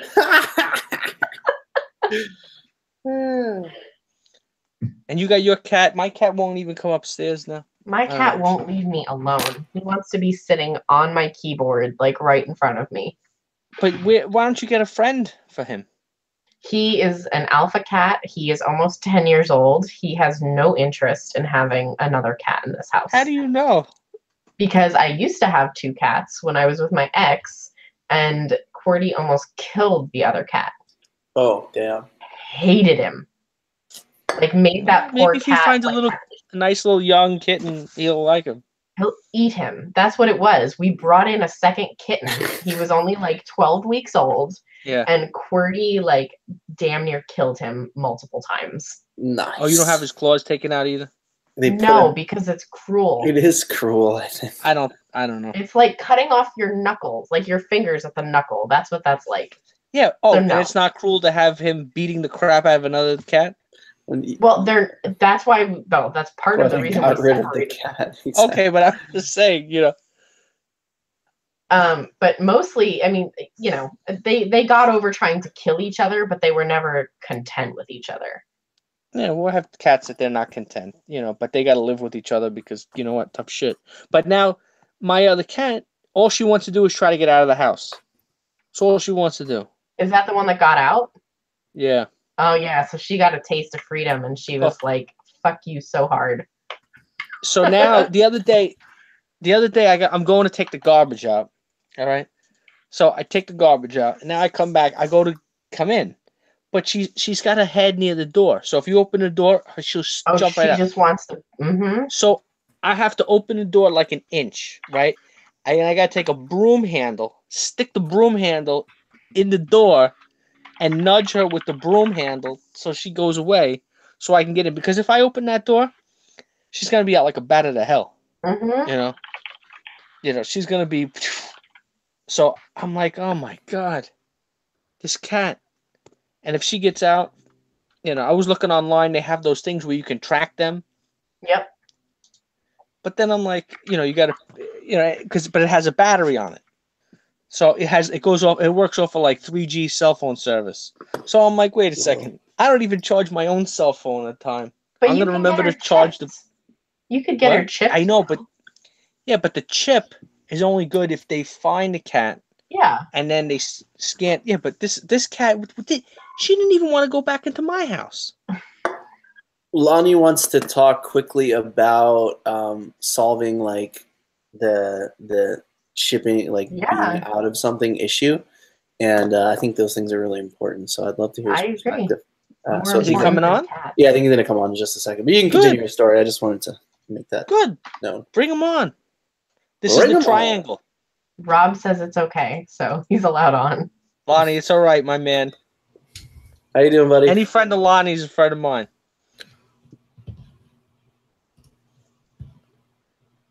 Can you hear me? Hey, yeah, I'm sorry. I had to close the video out, so I didn't hear it anymore. All How y'all good, doing? man. Good to see you, buddy.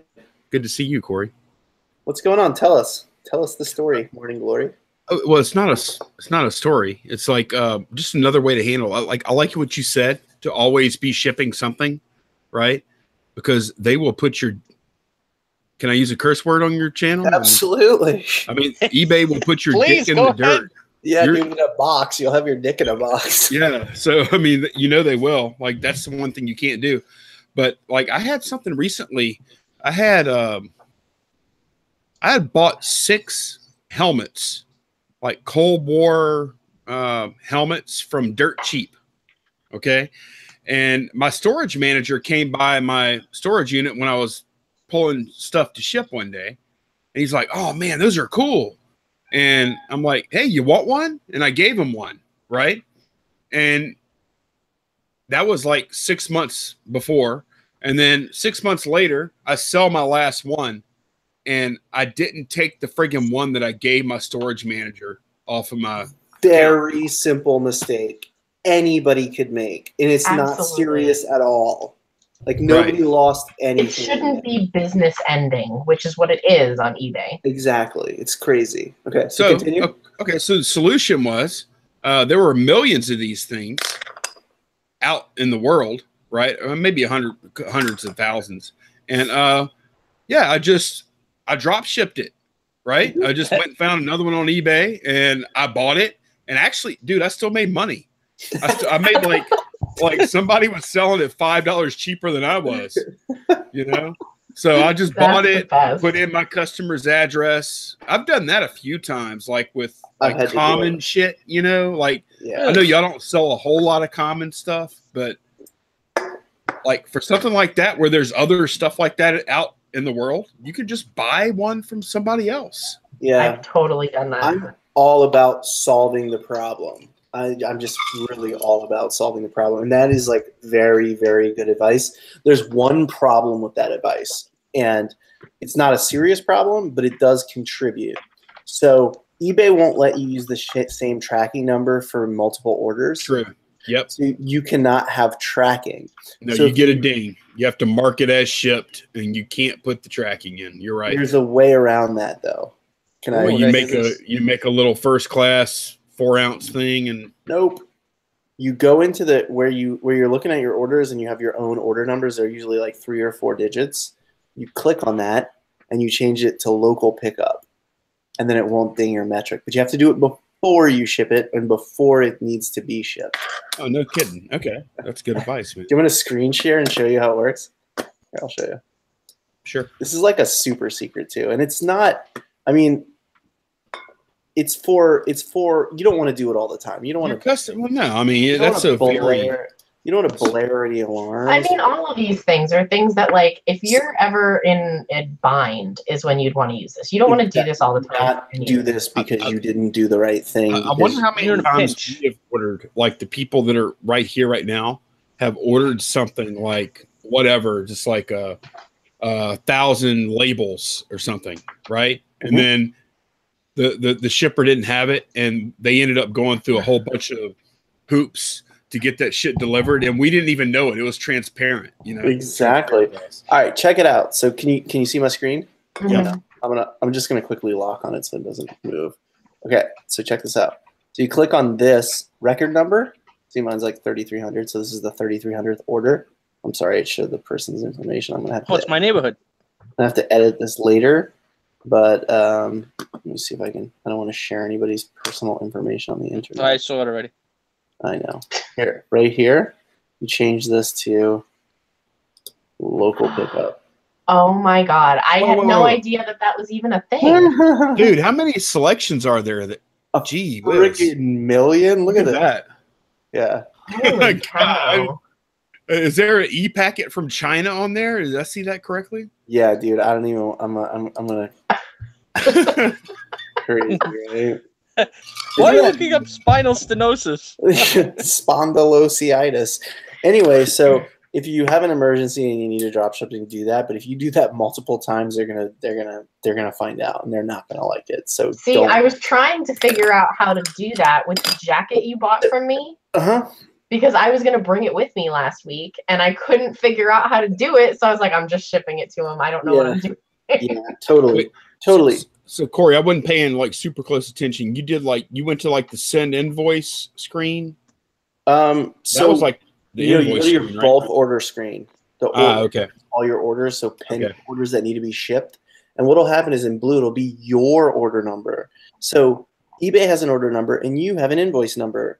I have invoice number 3000 and you have invoice number 3000. But click on that number and what it'll do is it'll pull up this weird old eBay invoice page and you change it to local pickup. Now, what I want to say about that is you should only do that if you're at risk of becoming below standard because you're having shipping issues. You shouldn't use it to get around the system per se. I don't know, man. Like, I hear what you're saying about that, but like, I would say 2 years ago, I've been top rated seller for a pretty good while now, but like 2 years ago, man, I was like, they used to have some draconian rules on eBay. They still do, man. No. Do you remember when it was like really bad though? Dude, if you didn't upload tracking and you didn't do it a certain number of times that they didn't tell you, they would suspend you indefinitely for not uploading tracking, but they wouldn't tell you that that's what you had to do. That's crazy. That's like, grab an apple. Flack! Yeah, it was really bad for a while though. But I went into like, it was like every couple of months I would be like top rated seller and then I would get like downgraded and then I'd get upgraded. I was in and out before I learned how to kind of massage the system. Right? DSRs would drop you out of above standard. Yeah. Mm-hmm. And dude, you couldn't control DSRs. And it was like if you were like at below 4.7 on item as described, you would be and that was maintained for I've never had trouble with those though. Man, like the ratings, that's never been an issue for me. It's always been me losing shit.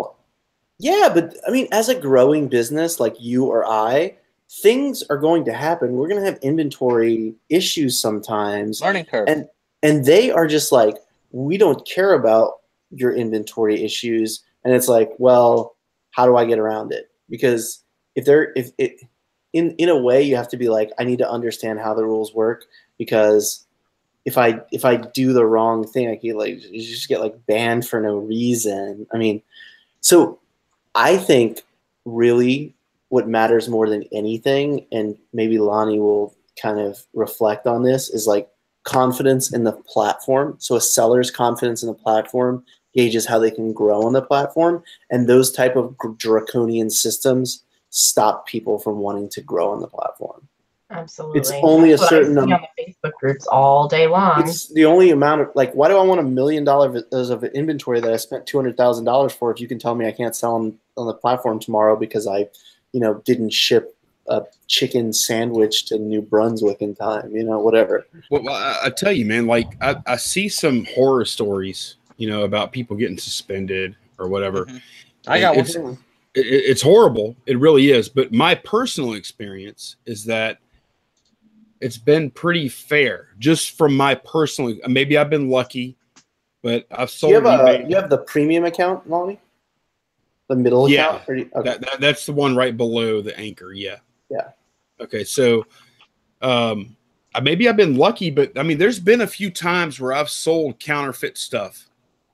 Yeah, not knowing, but that's going to happen, right? Yeah, like it happens at Goodwill. It happens all over the place. You know what happened one time? As a matter of fact, I sold a helmet to a guy, and he messaged me. He said, "Hey, I think this might not be legit."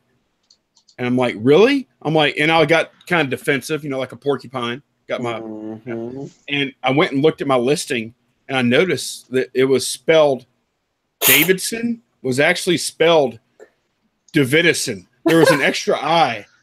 And I was like, oh God, I went into damage control. I'm like, yeah, here's your money back. So sorry. Please keep the helmet at my compliments.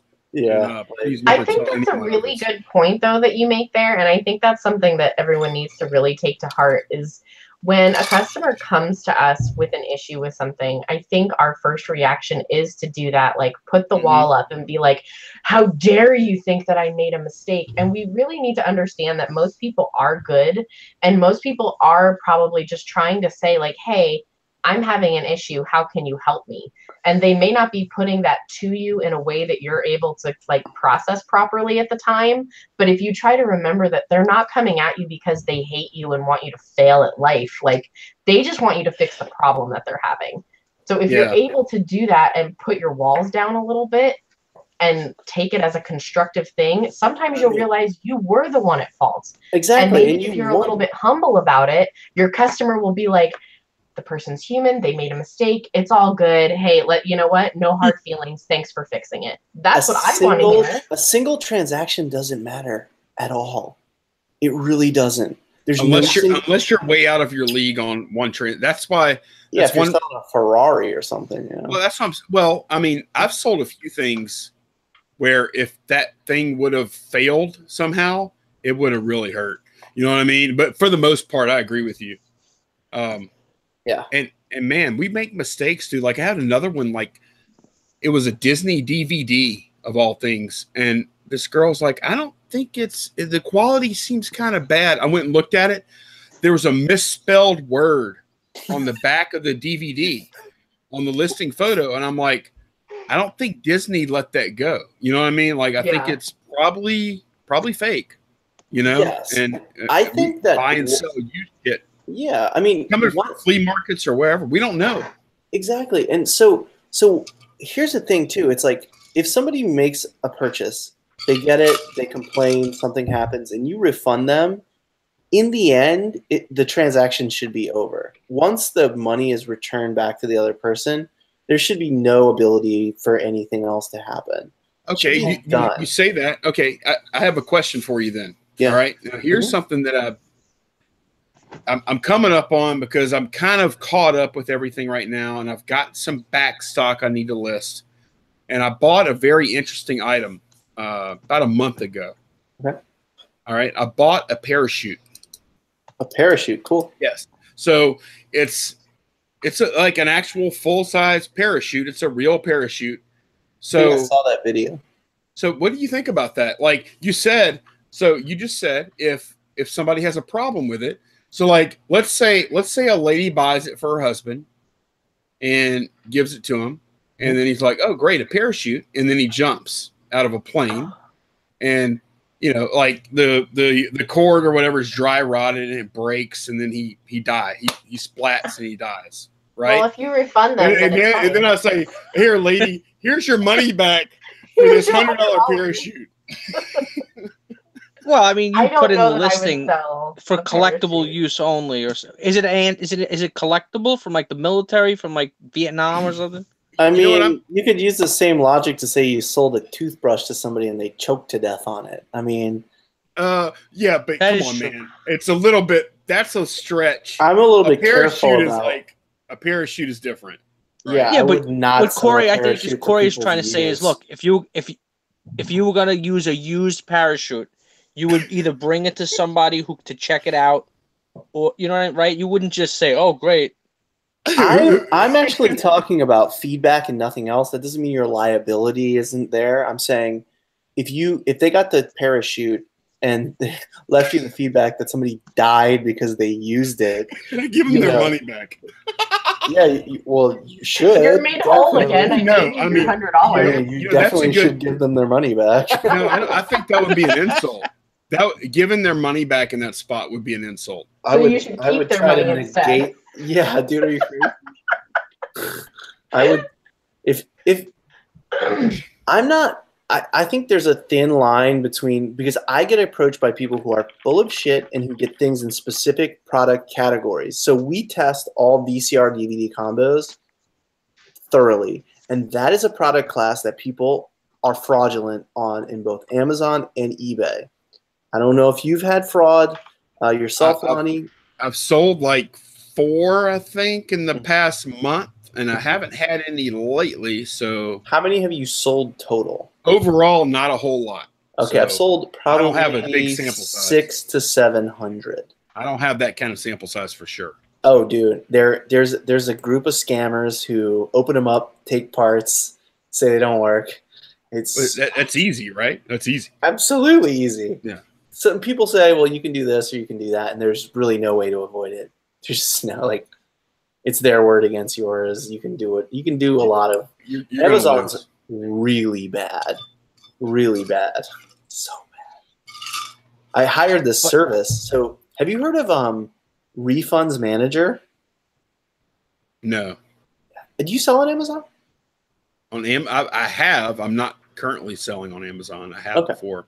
Got it. Okay, so I'm selling Amazon, and I have been for a while. They lose your stuff. They get the incorrect returns. They don't resort returns right. They lose tons of inventory. And I signed up for Reezy Resells. He puts out a lot of information, and it's actually really, really valuable. I really like the guy. And he put out this info about Refunds Manager, and I signed up. They charge you 25% for the money that they recoup for you, and in the first day they recouped a ridiculous amount of money, and it went into my account. So it's like a collection agency, right? Yeah, it's like they have like virtual assistants and AI that go through your account and look for discrepancies, and then they fight Amazon on every discrepancy until Amazon gives up. Okay. Because Amazon's getting tougher and tougher. They used to just reimburse me for anything. I could say anything. I mean, I've never defrauded them, and I have been defrauded by them, I feel, because there's a lot of customers who are completely full of shit. So it's nice to have some sort of recourse. But so this is crazy. This is game changing for me on Amazon, and it's why I don't sell a lot of product categories, especially like DVD, complex electronics. If a customer gets an item, marks it as defective, and returns it, you have no recourse. No recourse against whether it's another item, whether they took parts, whether it's broken, whether it's in zero. You cannot make a claim with Amazon. How fucked up is that? That is messed up. Very. I mean, why would you ever sell anything over, say, about $200? I don't even sell anything above $40 on there. You know what I'm saying? Like, whatever the number is, yeah. Like, there's got to be a threshold where you're like, what would you ever sell anything over $1,000 in that point? In that case. I mean, if I got it really, really cheap. So. Yeah, it's pretty crazy. I can show you some emails where they're like, yes, the customer marked this defective, and as per Amazon policy, you basically have. I mean, I don't know the exact wording, but you can't do anything. You cannot make a claim against that. So I've gotten like you know are you familiar with like high 8 VCRs? Yeah, sure. Dude, you know that they're worth a lot of money, right? We talk about like 8mm. Is that what that? High 8 tapes, like not 8mm tapes, right? But the high 8 is what people film on and want to use, and 8 is different than high 8, right? High 8's much higher quality, and people use it a lot more. It just demands a much higher price. The media, the production equipment, all that stuff. Well, instead of just using your camcorder, they make a VCR where you can like copy things and do all kinds of stuff, right? Yeah, I had a Sony like editor before, high 8 editor thing. Yeah, and they can go up to $1,200-$1,500. Right. And I got reimbursed for this, and this was before the rule changed. He sent me back the thing, but literally took everything out of it, like all the parts, and returned a shell. And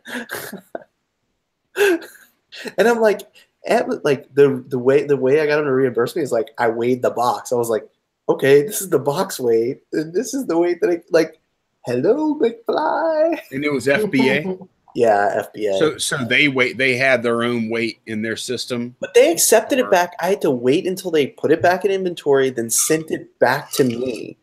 So they didn't even recognize that it was different. So they weighed it twice. So they had both weights in their system. But they didn't do anything about it. They sent me back a shell and were like, "You deal with it."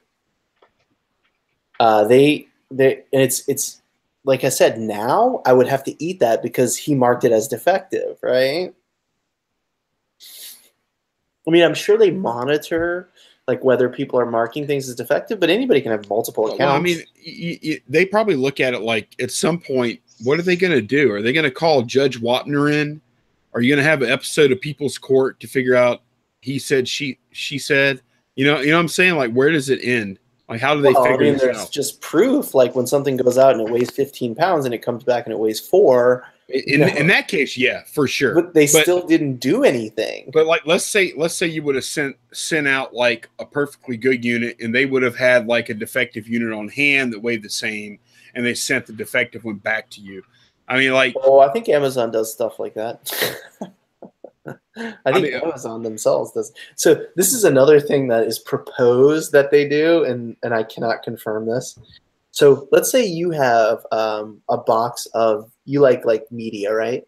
Say you have a pallet of VHS tapes, okay?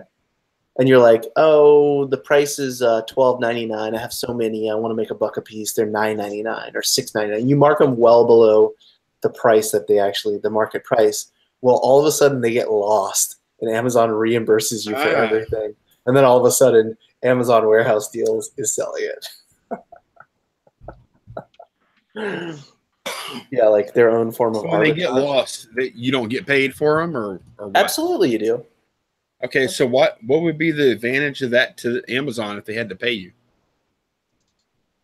Because they can relist the product at a higher price under their own thing. So instead, but you still got paid. Yeah, so it's like an arbitrage. That doesn't mean the price wouldn't have changed. So it's like an arbitrage, right? Yeah, but it's but say that.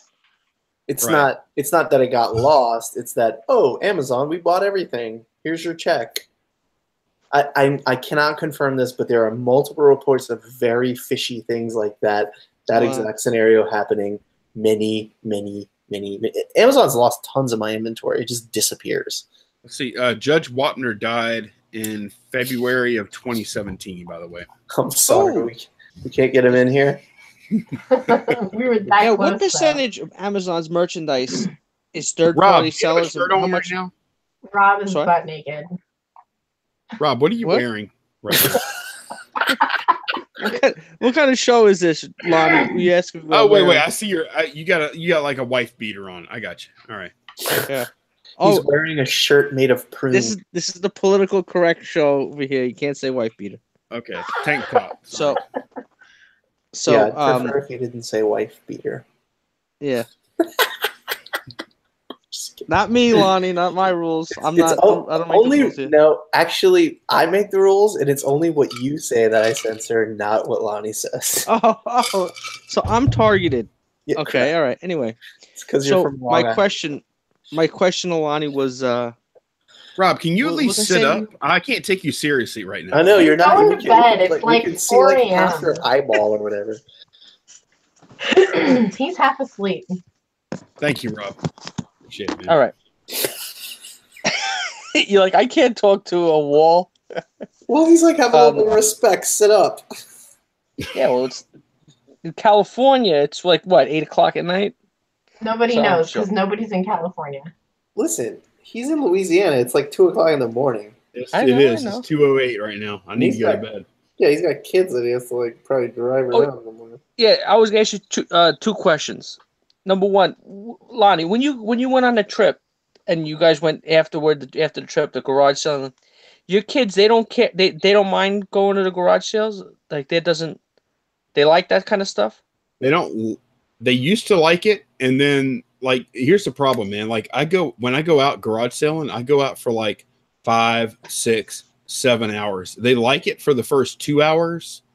It's your job, though, right? You don't have any other income, right? No, I don't. But they don't understand that. Kids don't get that. So I mean, know. How old are your kids? Well, my oldest daughter is 15 and my youngest is 10. Oh, okay. So, Yeah, that's a harder age to get And them it's to like go along with you you. gotta get out there and you gotta move. Like you're doing a lot of garage sales. You gotta go bam, bam, bam. You gotta be like rolling. they stayed in the car for almost every one of them, Rob, except for like Really? a few. Yeah. Yikes. That's tough. But that's good. At least half the battle. Your wife seems she's interested in it.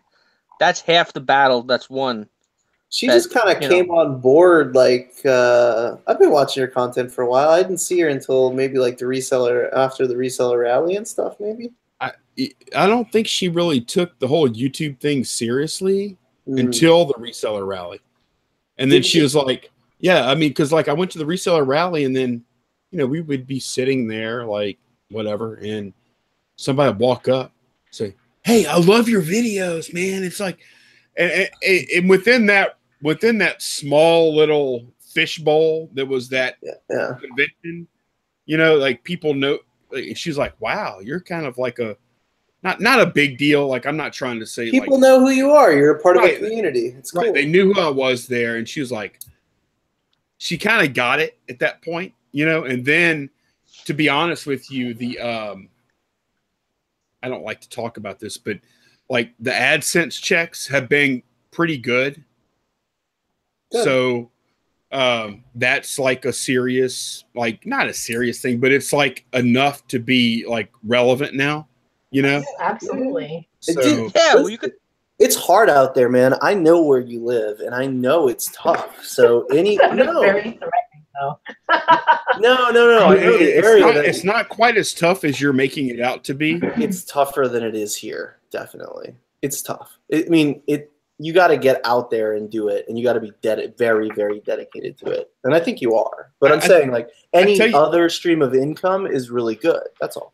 Yeah. Oh no, for sure. So I mean, she kind of embraced it, and not only that, but she met a lot of the people. Yeah. And she likes a lot of the people. So that's good. Yeah, it's very good. It's about community, and it grows the more the sphere around you is cooperative and understands what you're doing and the strides that you're making. It just makes you more successful, So, congratulations, man. I'm glad to hear that. But yeah, I mean, she's been very supportive, and she likes going out on treasure hunt, and she actually watches a lot of the videos, so she knows what I look for. That's good. And good to have allies. Yeah, she's lower to the ground. Like when she goes, she's lower to the ground, so she can see like under tables and shit. She's like a Ferrari. She's on the ground. Right? Yeah. I can't see. Like I'm not bending over quite enough sometimes. She can, she puts me on. Hey, there's a Sony thing over here. There's a Bose thing over here. Or there's whatever. She knows like all the major stuff. Cool. It's fun. Cool. Did you sell the chess set yet or no? No, I still have it. Your watches. I gotta look up your store real quick. It's my store is Mean PC, and when I first started on eBay, I was selling like computers. I found your store when you guys were doing one of your auctions, because I think that's a cool idea. Oh, you got some cool camera equipment. I sell this stuff. We sell a lot of the same stuff. I love Cash Flow. It's one of my favorite games. I got that at Goodwill the other day for like I think $3.99. I found 5 of them one day at a Goodwill, all together. Like they were at a school or something. I don't know. It was 5. Yeah, they have like clubs and stuff for that game. Okay, cool. Or like it's the boat is sick. What? The Titanic model. Oh. Yeah, it's pretty big, man. It's like that big. I've got some Star Lines, a White Star Line, these silver mugs that I picked up the other day in the States. Oh, the silver White Star had a bunch of different. That's the same line that owned the Titanic. Okay. Yeah, but they had a bunch of boats and stuff, and not everything went onto the boats, So there's a lot. You know what though? Like people saw that Titanic model on my channel, and they're like, "Man, that's awesome!" But then you go look on eBay, dude. eBay is, no pun intended, for sure, flooded with Titanic stuff. Uh, like there is so much Titanic. Like there are a ton of Titanic models on eBay and stuff. Oh yeah, it's cool though. Yeah, no. Are there official ones, like ones that are like official? What do you mean? Like who would Like- do that? Is it Cunard? In that who? I thought it wasn't it Cunard Lines that owned the Titanic. What is White Star? White Star? Who is Cunard? Who am I thinking of? I don't know. I don't know a ton about ships. I know there was like American Lines and White Star Lines were the two big ones. Didn't Cunard Lines own the? White Star Line. White Star. Oceanic Steam Navigation Company, more commonly known as White Star Line. They own the Titanic. The Oceanic, the Nomadic, the Britannic, and the Titanic. Okay, White Star Line, the owner of the RMS Titanic. Who is Cunard? I don't know what I'm thinking of. Cunard. Yeah. Cunard Line is a British American cruise line based at Carnival House. It's still operating, it looks like. 18th. Okay. All right. Future Fleet. No, the White. All right. Anyway, that's off base. So where were we? What was the original question? Oh, I was just looking at your. I think I was. Oh, okay. He was asking you about a chess set, and I was just looking at your store just to see. Yeah, I've got a Yadro chess set that I bought. Crazy. A few weeks ago. Yadro. I saw that. $1,200. Damn. Yeah, I haven't had any interest yet, but our stores are really, really similar in a lot of ways. Lonnie, you gotta start hitting more estate sales. I already have been, Rob. I've been going on Sundays. You haven't been noticing? Nice. They're going on those last day. The last day sometimes magic. Go both can days. Happen. Go the first day to try to get the sick, crazy things, and then but at first I know I'm talking for Lonnie here, but I know not just sales. I was mentioning to him a while ago about the estate sales, and he said something which happens at a lot of sales. There are certain companies, certain regions, they're very high. Especially if they're doing a 2 or 3 day sale, the first day or two they're very, very high. There's no room for profit.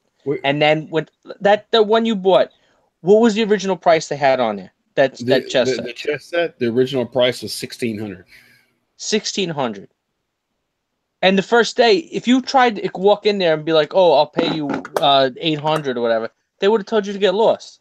Yeah, but here's the deal, though, man, and we've talked about this before too. A lot of these estate sales, you got to figure out how the company operates, right? Like that particular company, when they sell the stuff, like they are trying to clear the house by Sunday, okay? And there are some other companies, and we've talked about this, they want to sell a lot of stuff so they can cut a nice check to the customer, and then they want to keep a lot of shit that they're going to sell on some other market, right? After the fact. So, like, which one are you dealing with? On that chess set, I was dealing with the first type that wanted to clear the house. Yeah, those are the scenarios I want to get into. Like, you need money today. You need my help to get rid of it. I'm here with money now. Let's fill my car, like, right now. Right. That's kind of like, I want the urgency, and the other scenario doesn't really interest me that much. I don't go on, like, Sundays for me, like, a lot of third days here are on Sundays, and if a third day is on Saturday, I'm usually going to first days, but Sundays are like my family days, and most like last days here in Portland are on Sunday. So it's just that's a day that I have to reserve for, What we do, that's why what we'll do is my wife Candace and I will go out for like 2 hours. Because when I say we go out to a few sales, we'll go out to like 3 or 4 sales, and we'll be back home by like 11 something. You know what I mean? And then we'll do some other stuff. So it's not like a big commitment. Yeah, no, I mean, I'm very serious. Like, I go Thursdays as long as I possibly can and acquire as much as I can. Friday, same. Saturday, same. I work 6 days a week, 8 hours a day. That's your day, though, right? Sunday is your day. Yeah, Fair Sunday enough. is the day that I take off and we do our things. And Yeah, but Sunday, if he's bringing his family there, that's killing two birds with one stone. No. Yeah, it is. It I actually don't. is. My wife doesn't want to go to estate sales, and my daughter doesn't either. So I just try to say, you know what? Today I'm really putting the phone down. I'm putting the computer down. I'm putting everything down. And I'm just going to focus on the fam. It's just my deal. But like, it means that Jacob from Portland Pickers doesn't have to deal with me on Sundays, and he gets to go slay. You know, it was like a comedian when he told a I'm joke going one to time. He bed. says, What's "When up? I said good night. I'm going to bed. It's late. Okay, I'm going to do the same in just a second. All of us will. An old associate, not a friend. Fuck. Yeah. The Can we talk comedian about that said, "Yeah, off? my dad used to take me to the zoo I'm when gonna- I was a I'm gonna- kid." Yeah. Rob, stay online for a second. Lonnie, stay online for a second. Everybody else, thank you. I'm going to stop the broadcast. I appreciate everybody coming in and saying hi and talking. I want to thank, Kayla's gone already, but thanks, Kayla. She'll see this later if she ever rewatches this, which she'll never do. No, she won't. Rob, thanks for popping in. Usually nobody's ever watches this stuff. right. Lonnie, thanks for popping in. I'm going to night, stop the Ansley. broadcast. I'll Night. see you mañana. Ansley's the best. Thanks, Ansley. She's cool. Peace, Lonnie. All right, Rob. Take care, bud.